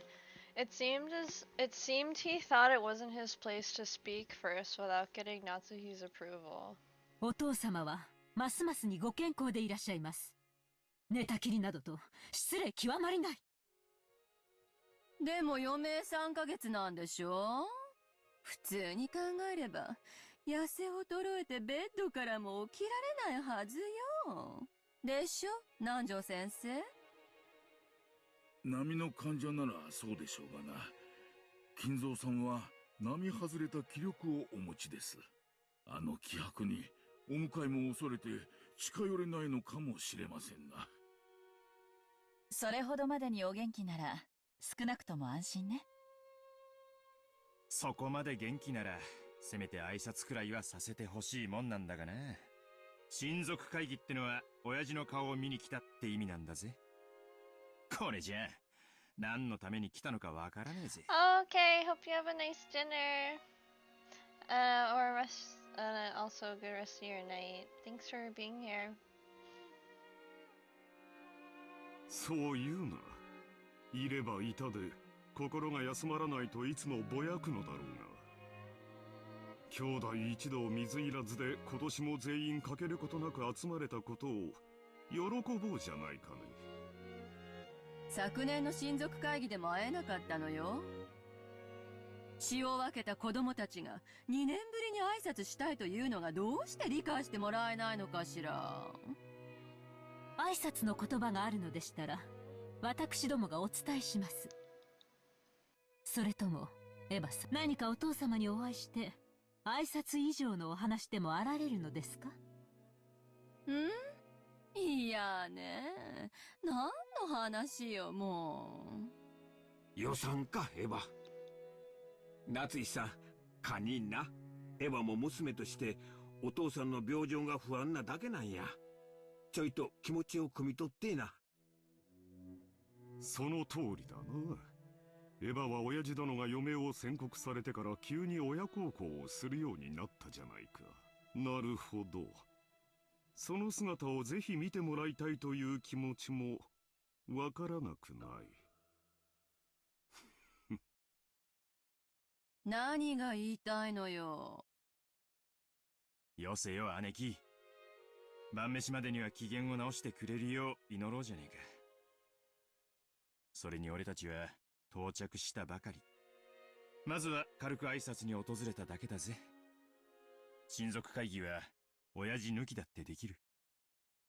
いや、兄弟で意見を統一してからじゃなきゃ話せねえな、秀吉兄さん。そうや。ルドルフ君の言う通りや。わしらが全員顔を揃えるのは年に一度しかない。貴重な時間を大事にし、汚い話し合いをせんといかん。Even though the tea hadn't arrived yet, they were very determined. でも、その前に本家の素晴らしい調度品に囲まれた客間で。Wait, sorry, let me just do something. Sorry, okay. のんびりと紅茶を楽しむゆとりがあってもいいんじゃないかしら。Kirie's words seemed to contain a subtle admonition. Admonition? I've never... Admonition? Kirie's words seemed to contain a subtle admonition directed at everyone gathered there. They all understood, and as they cleared their throats and straightened their neckties, the atmosphere of the room returned to normal for a time. Yeah, I'm from the South, you know. Whatever. Didn't you know? お茶をお持ちいたしました。よー、シャノンちゃん。シャノンちゃん。ますますべっぴんさんになったな。Whoa. Don't be weird. Shannon entered the parlor, pushing the serving cart. Serving the serving cart. Everyone decided to relax and enjoy some black tea for the time being. A wonderful aroma began to spread throughout the room. As far as anyone could see, the strained atmosphere from before Shannon's arrival seemed like a lie. Of course, Shannon, who was setting out the tea, probably didn't even notice. Kirie seemed to laugh faintly at how adult everyone was suddenly acting. Rudolph didn't like it when Kirie took the initiative and spoke at the family conference, because he's a fucking pig. Fuck you, Kirie, you should fucking talk whenever you feel like it. It was his worthless male pride? Yeah. Emphasis on the worthless. Jesus. Well, I'm glad at least the writer put that immediately after. He probably didn't want to look like a weak man who took advice from his wife. How does that make you weak? It makes you a stronger man if you're open to feedback. You literally can grow more from it. Ugh. Stupid, toxic masculinity shit. Anyways, enough of my ranting. She understood that and did her best to refrain from saying any more that was necessary.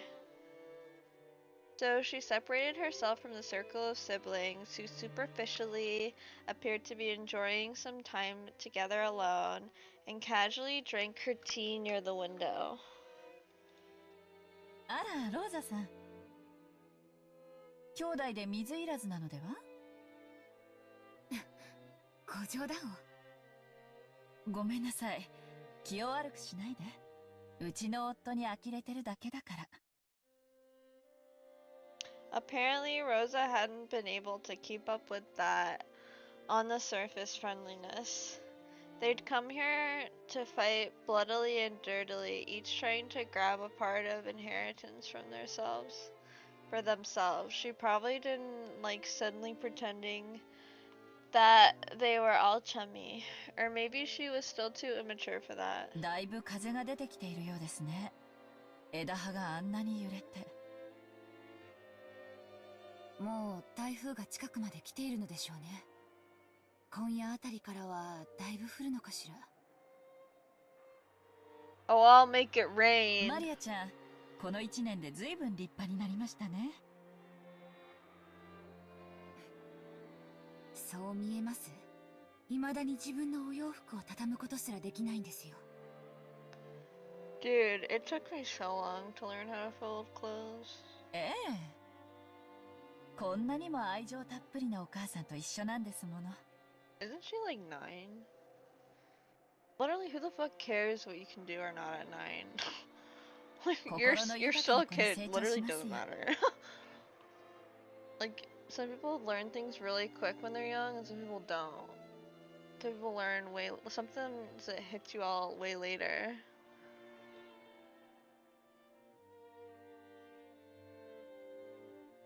Rosa fell silent. Maybe she was unsure as to what Kyrie meant by that. True! Yeah! True. So true. Uh-huh. Yeah, also fucking true. Yeah. That poor fucking girl. Literally. お互い様じゃないですか。親だって生まれる子は選べない。You chose to have the kid, so that doesn't go both ways. No one asked to be born. You chose to have a kid, so no, it's not the same. No. Rosa bit her lower lip. Why are you always trying to comfort this abusive bitch? That's what I want to know. どちらが悪いとかじゃなくて、一緒に生きていくんだという気持ちで、ゆっくり成長を見守ってあげればいいじゃないですか。ローザさんは毎日をマリアちゃんと過ごしてるから、小さな変化に気づかないかもしれないけれど、1年ぶりに再会した私たちには、その大きな成長ぶりがよくわかりますよ。もし本気で言ってくれてるならありがとうございます。それでは失礼いたします。ご用がありましたらいつでもお呼びつけください。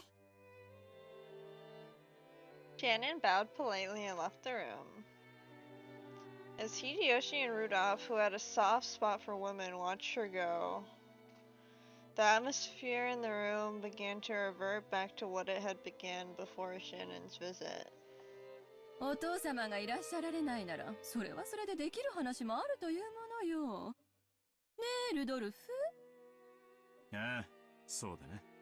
俺たちははるばるここまで、埃の匂いがする紅茶を飲みに来たわけじゃねえぜ。よかろう。一秒を争ってお前たちがしたいという話を聞こうじゃないか。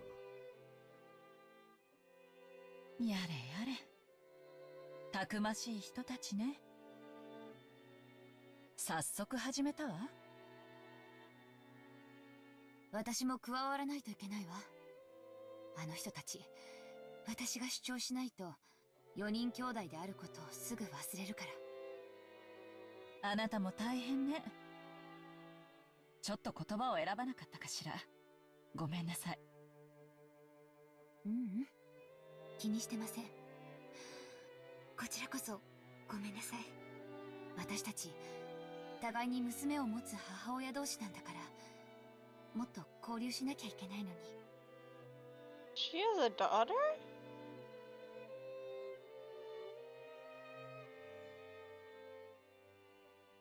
What daughter does she have?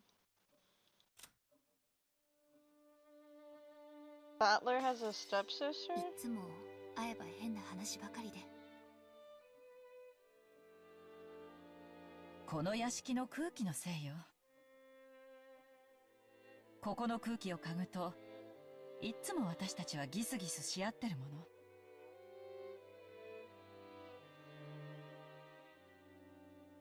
ローザさんとは親族会議じゃない席で一度ゆっくりお茶でも飲みたいわ。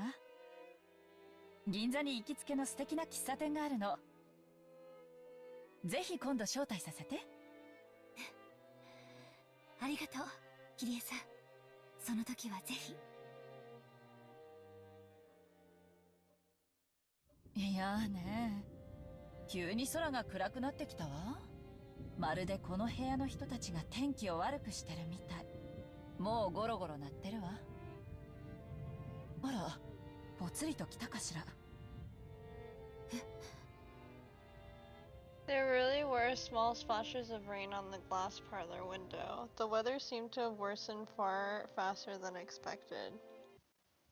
Just then a silent thunderbolt struck inside Rose's head, and she remembered that her beloved child was out in the rose garden.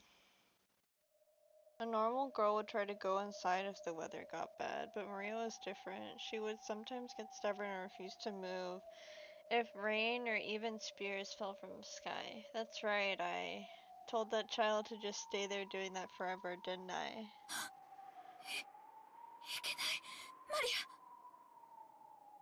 Everyone looked back at Rosa when she let out a small scream. なんだ、どうしたんだね。ご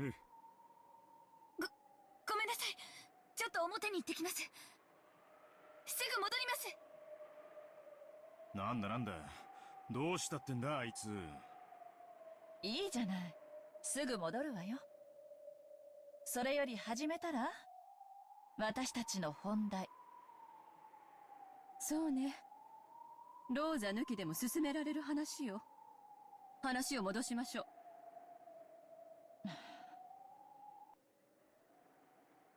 Rosa dashed from the entrance hall into the rose garden. When she opened the door, the wind that hit her was too strong to be called a light breeze, and told her that the typhoon was approaching faster than she thought. Just as Kirie had said, the wind was mixed with small droplets of rain. There was also a low rumble of thunder. It could start raining any time.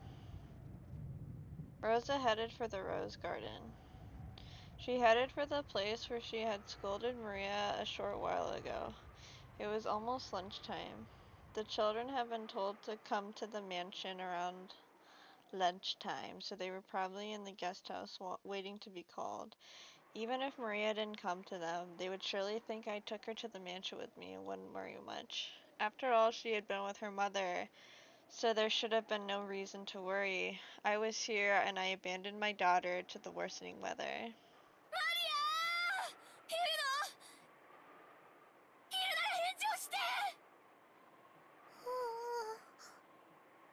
I was right. She was still standing stock still, exactly the same way she had been, in the place where I had scolded her. Held in her hand was the candy I had bought her, given her, and then stepped on and crushed. With that gripped in her hand, she stood there as the powerful winds whipped her hair about, tormenting her. ごめんなさい。ごめんなさい。ごめんね、マリア。ママを許して。ママ、おかえり。マリア、ママが帰ってくるのずっと待ってた。怖い魔女につねられたけど我慢してママが帰ってくるの泣かずに待ってた。So sad. マリア、ママを許して。ママを許して。ママは悪くないの。また悪い魔女に取りつかれただけなの。だから平気。ママ大好き。愛してる。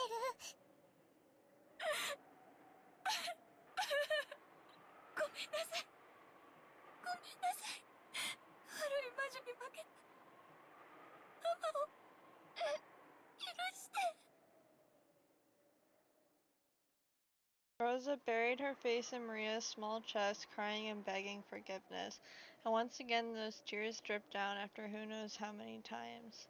If only the brilliant sun had been shining on the two of them, all their cares would have evaporated, and it might have felt like they could begin anew. However, what surrounded the two of them was worsening weather. Sadly, there were only fierce winds and occasional thunder. The sound of Maria sniffling brought Rosa to her senses. If Maria stood exposed to the wind for too long, she'd probably catch a cold. さあ、もうすぐお昼よ。ママと一緒にお屋敷に行きましょう。行かない。どうして？ Rosa thought she'd already received Maria's forgiveness, so she hadn't imagined Maria would refuse. But that expression on Maria's face didn't look like that of a child resisting her mother, so Rosa couldn't understand why Maria wanted to stand still pointlessly as the weather grew even worse. Maria answered that question. ベアトリーチェがね、もうすぐ来るの。だから待ってるの。マリア。Rosa struggled to find words for a moment, then fell silent. They'd only just managed to make up after all. She chose her words carefully, trying to get Maria to come with her to the mansion without denying the witch outright. ベアトリーチェが来るの？そう、ならここじゃなくてお屋敷の中で待ちましょう。いつまでもこんな風の中にいたら風邪をひいてしまうわ。来る！ベアトリーチェは来る！そしたらね、ベアトリーチェにね、他トリックオアトリートするの。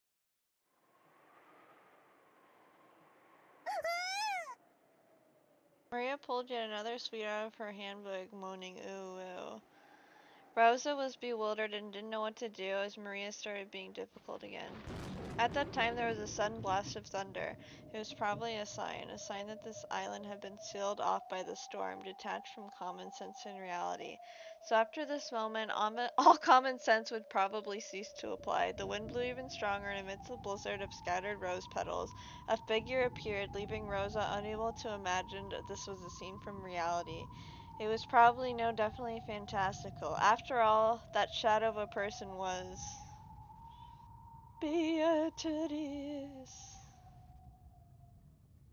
Looking like a schoolgirl. What a cute little outfit. Oh my god. That's so cute.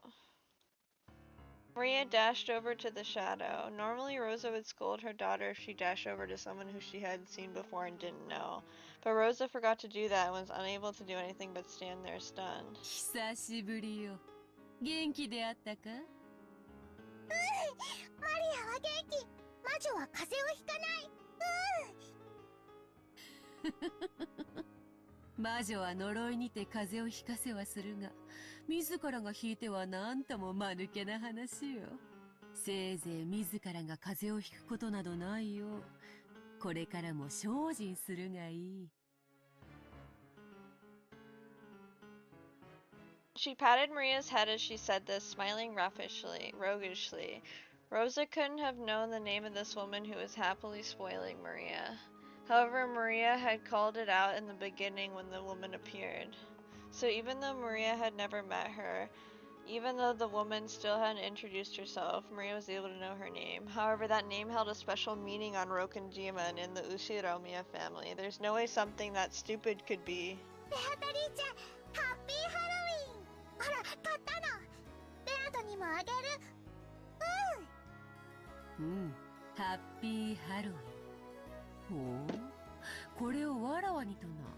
天国にも地獄にも行けず、煉獄の闇にてさまよう男の唯一の明かりも。こうして歌手となれば実に可愛らしいことよ。人の世とも人ならざる者との世とも切り離された今のこの島で、これほどふさわしい歌詞はないかもしれぬな。ん？マリア、それはどうしたのか？ The witch noticed the sweet Maria was grasping. It was Maria's candy which had been stomped on by Rosa until it reached this pitiful state. おお、踏んづけて潰れちゃった。ベアとは元に戻せる？ Maria didn't go so far as to say it was her mother who stepped on it. However, for some reason when the witch saw that candy, she looked at Rosa and grinned. A chill went down Rosa's spine as though this gaze was staring straight through her.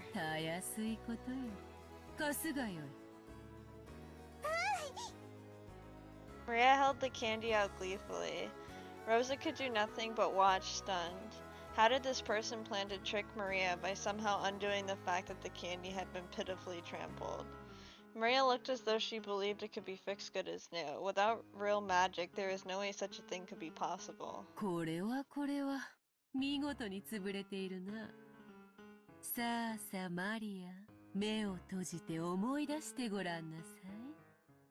本当はあんなにも素敵なお菓子だったから、思い出の中のお菓子はいつもふっくら。本当はどんなお菓子だったのか。Along with those strange words spoken as though singing an improvised folk song, the witch threw the sweets into the air. Maria was closing her eyes and remembering, and just as the witch had told her to, what shape had that crushed candy really had. Therefore, only Rosa saw that scene. The sweet that had been thrown into the air burst into a gold color. No, that wasn't it. Those were golden butterflies. It scattered into several golden butterflies, and they began to gather at the witch's hand, which was held up to the sky. As she did this unbelievably, it returned to its beautiful original form, no different from when it had been brought. And only Rosa and the witch had witnessed that scene. Unable to comprehend what was occurring right before her eyes, Rosa stood with her mouth hanging open, completely forgetting to shut it. もう目を開けてよいぞ。受け取るがよ。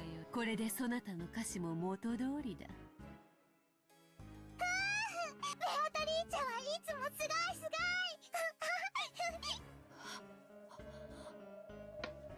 There was a stark contrast between Rosa's shock and Maria's innocent joy.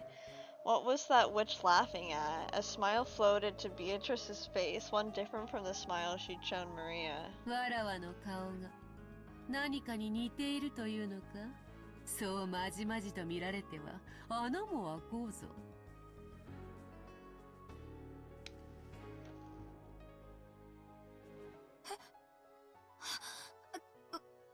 ごめんなさい。 Those two words triggered something very clearly in Rosa's mind. Rosa knew this face. She knew it from the portrait of the witch. But no, wait, could this mystery woman really be? マリア、この歌詞の代わりに、そなたにはこれを与えよう。おお、手紙？ The witch pulled a western envelope from her pocket and gave it to Maria. However, when Maria made to open it, the witch stopped her. ならぬ。それを開けるときはすぐに訪れるの。大事に持っているがよい。そなたを黄金鏡へいざなう招待状となろう。黄金鏡、やっと連れてってくれるんだね。Aww. 大事にしまっておくのだぞ。誰にも見せてはならぬ。守る。魔女との約束は絶対に守る。そしてこれはそなたへだ。You probably had imagined that the witch would speak to her too. Rosa was bewildered by the second western envelope which was thrust before her. She'd seen this type of envelope before. There could be no mistake, it was one of Kinzo's special envelopes, used when he wrote with his own hand and bearing the Ushiromiya family crest. It was sealed with red sealing wax. And furthermore, it had a mark that seemed to have been made by the head's ring. In other words, even without asking what was inside this letter, Rosa knew that this woman, whom Maria called Beatrice, was trusted enough to be placed in charge of a personal letter of the current Uchiromiya head. 4兄弟の誰でもよかった。だが、ここでそなたと出会ったということは、金蔵のルーレットがそなたを選んだということなのだろう。ならば受け取るがよい。そしてその中身を、全兄弟の揃う晩餐の席上で読み上げよ。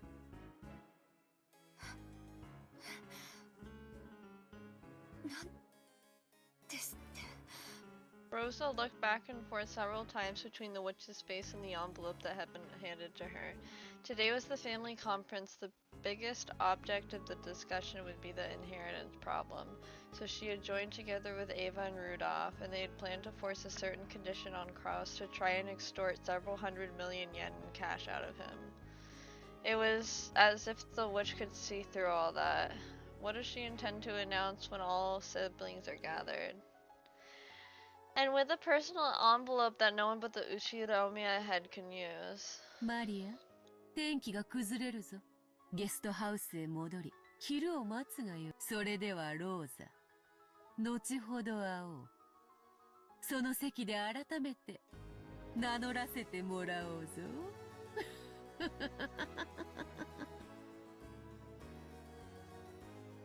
The witch turned her back to her, laughing.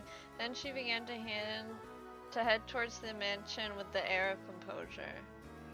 Maria energetically called out and watched her go, then began to dash towards the guest house, leaving Rosa behind, as though she wanted to inform the other cousins of her fortunate meeting with the witch as soon as she could.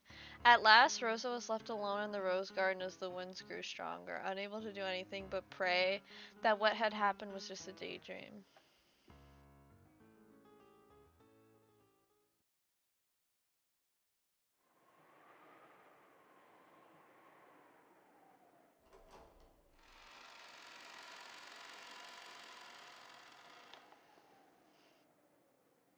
This seems like a pretty good place for me to leave off. My tummy's starting to hurt a little, so I think I'm gonna take a break, but yeah, thank you guys so much for watching. It's definitely, it seemed like the first chapter was definitely an intro chapter, and this one is really getting into it, and I'm sure it's just gonna keep getting more and more juicy, so I'm really excited for that. You know, I might stream tomorrow or soon, definitely soon. As always, I'll update in my Discord when I go live if you want to join it. And yeah, and thanks so much for everyone for being here, and I hope you all have a good day or night or whatever. Or whatever. Yeah. So, bye bye.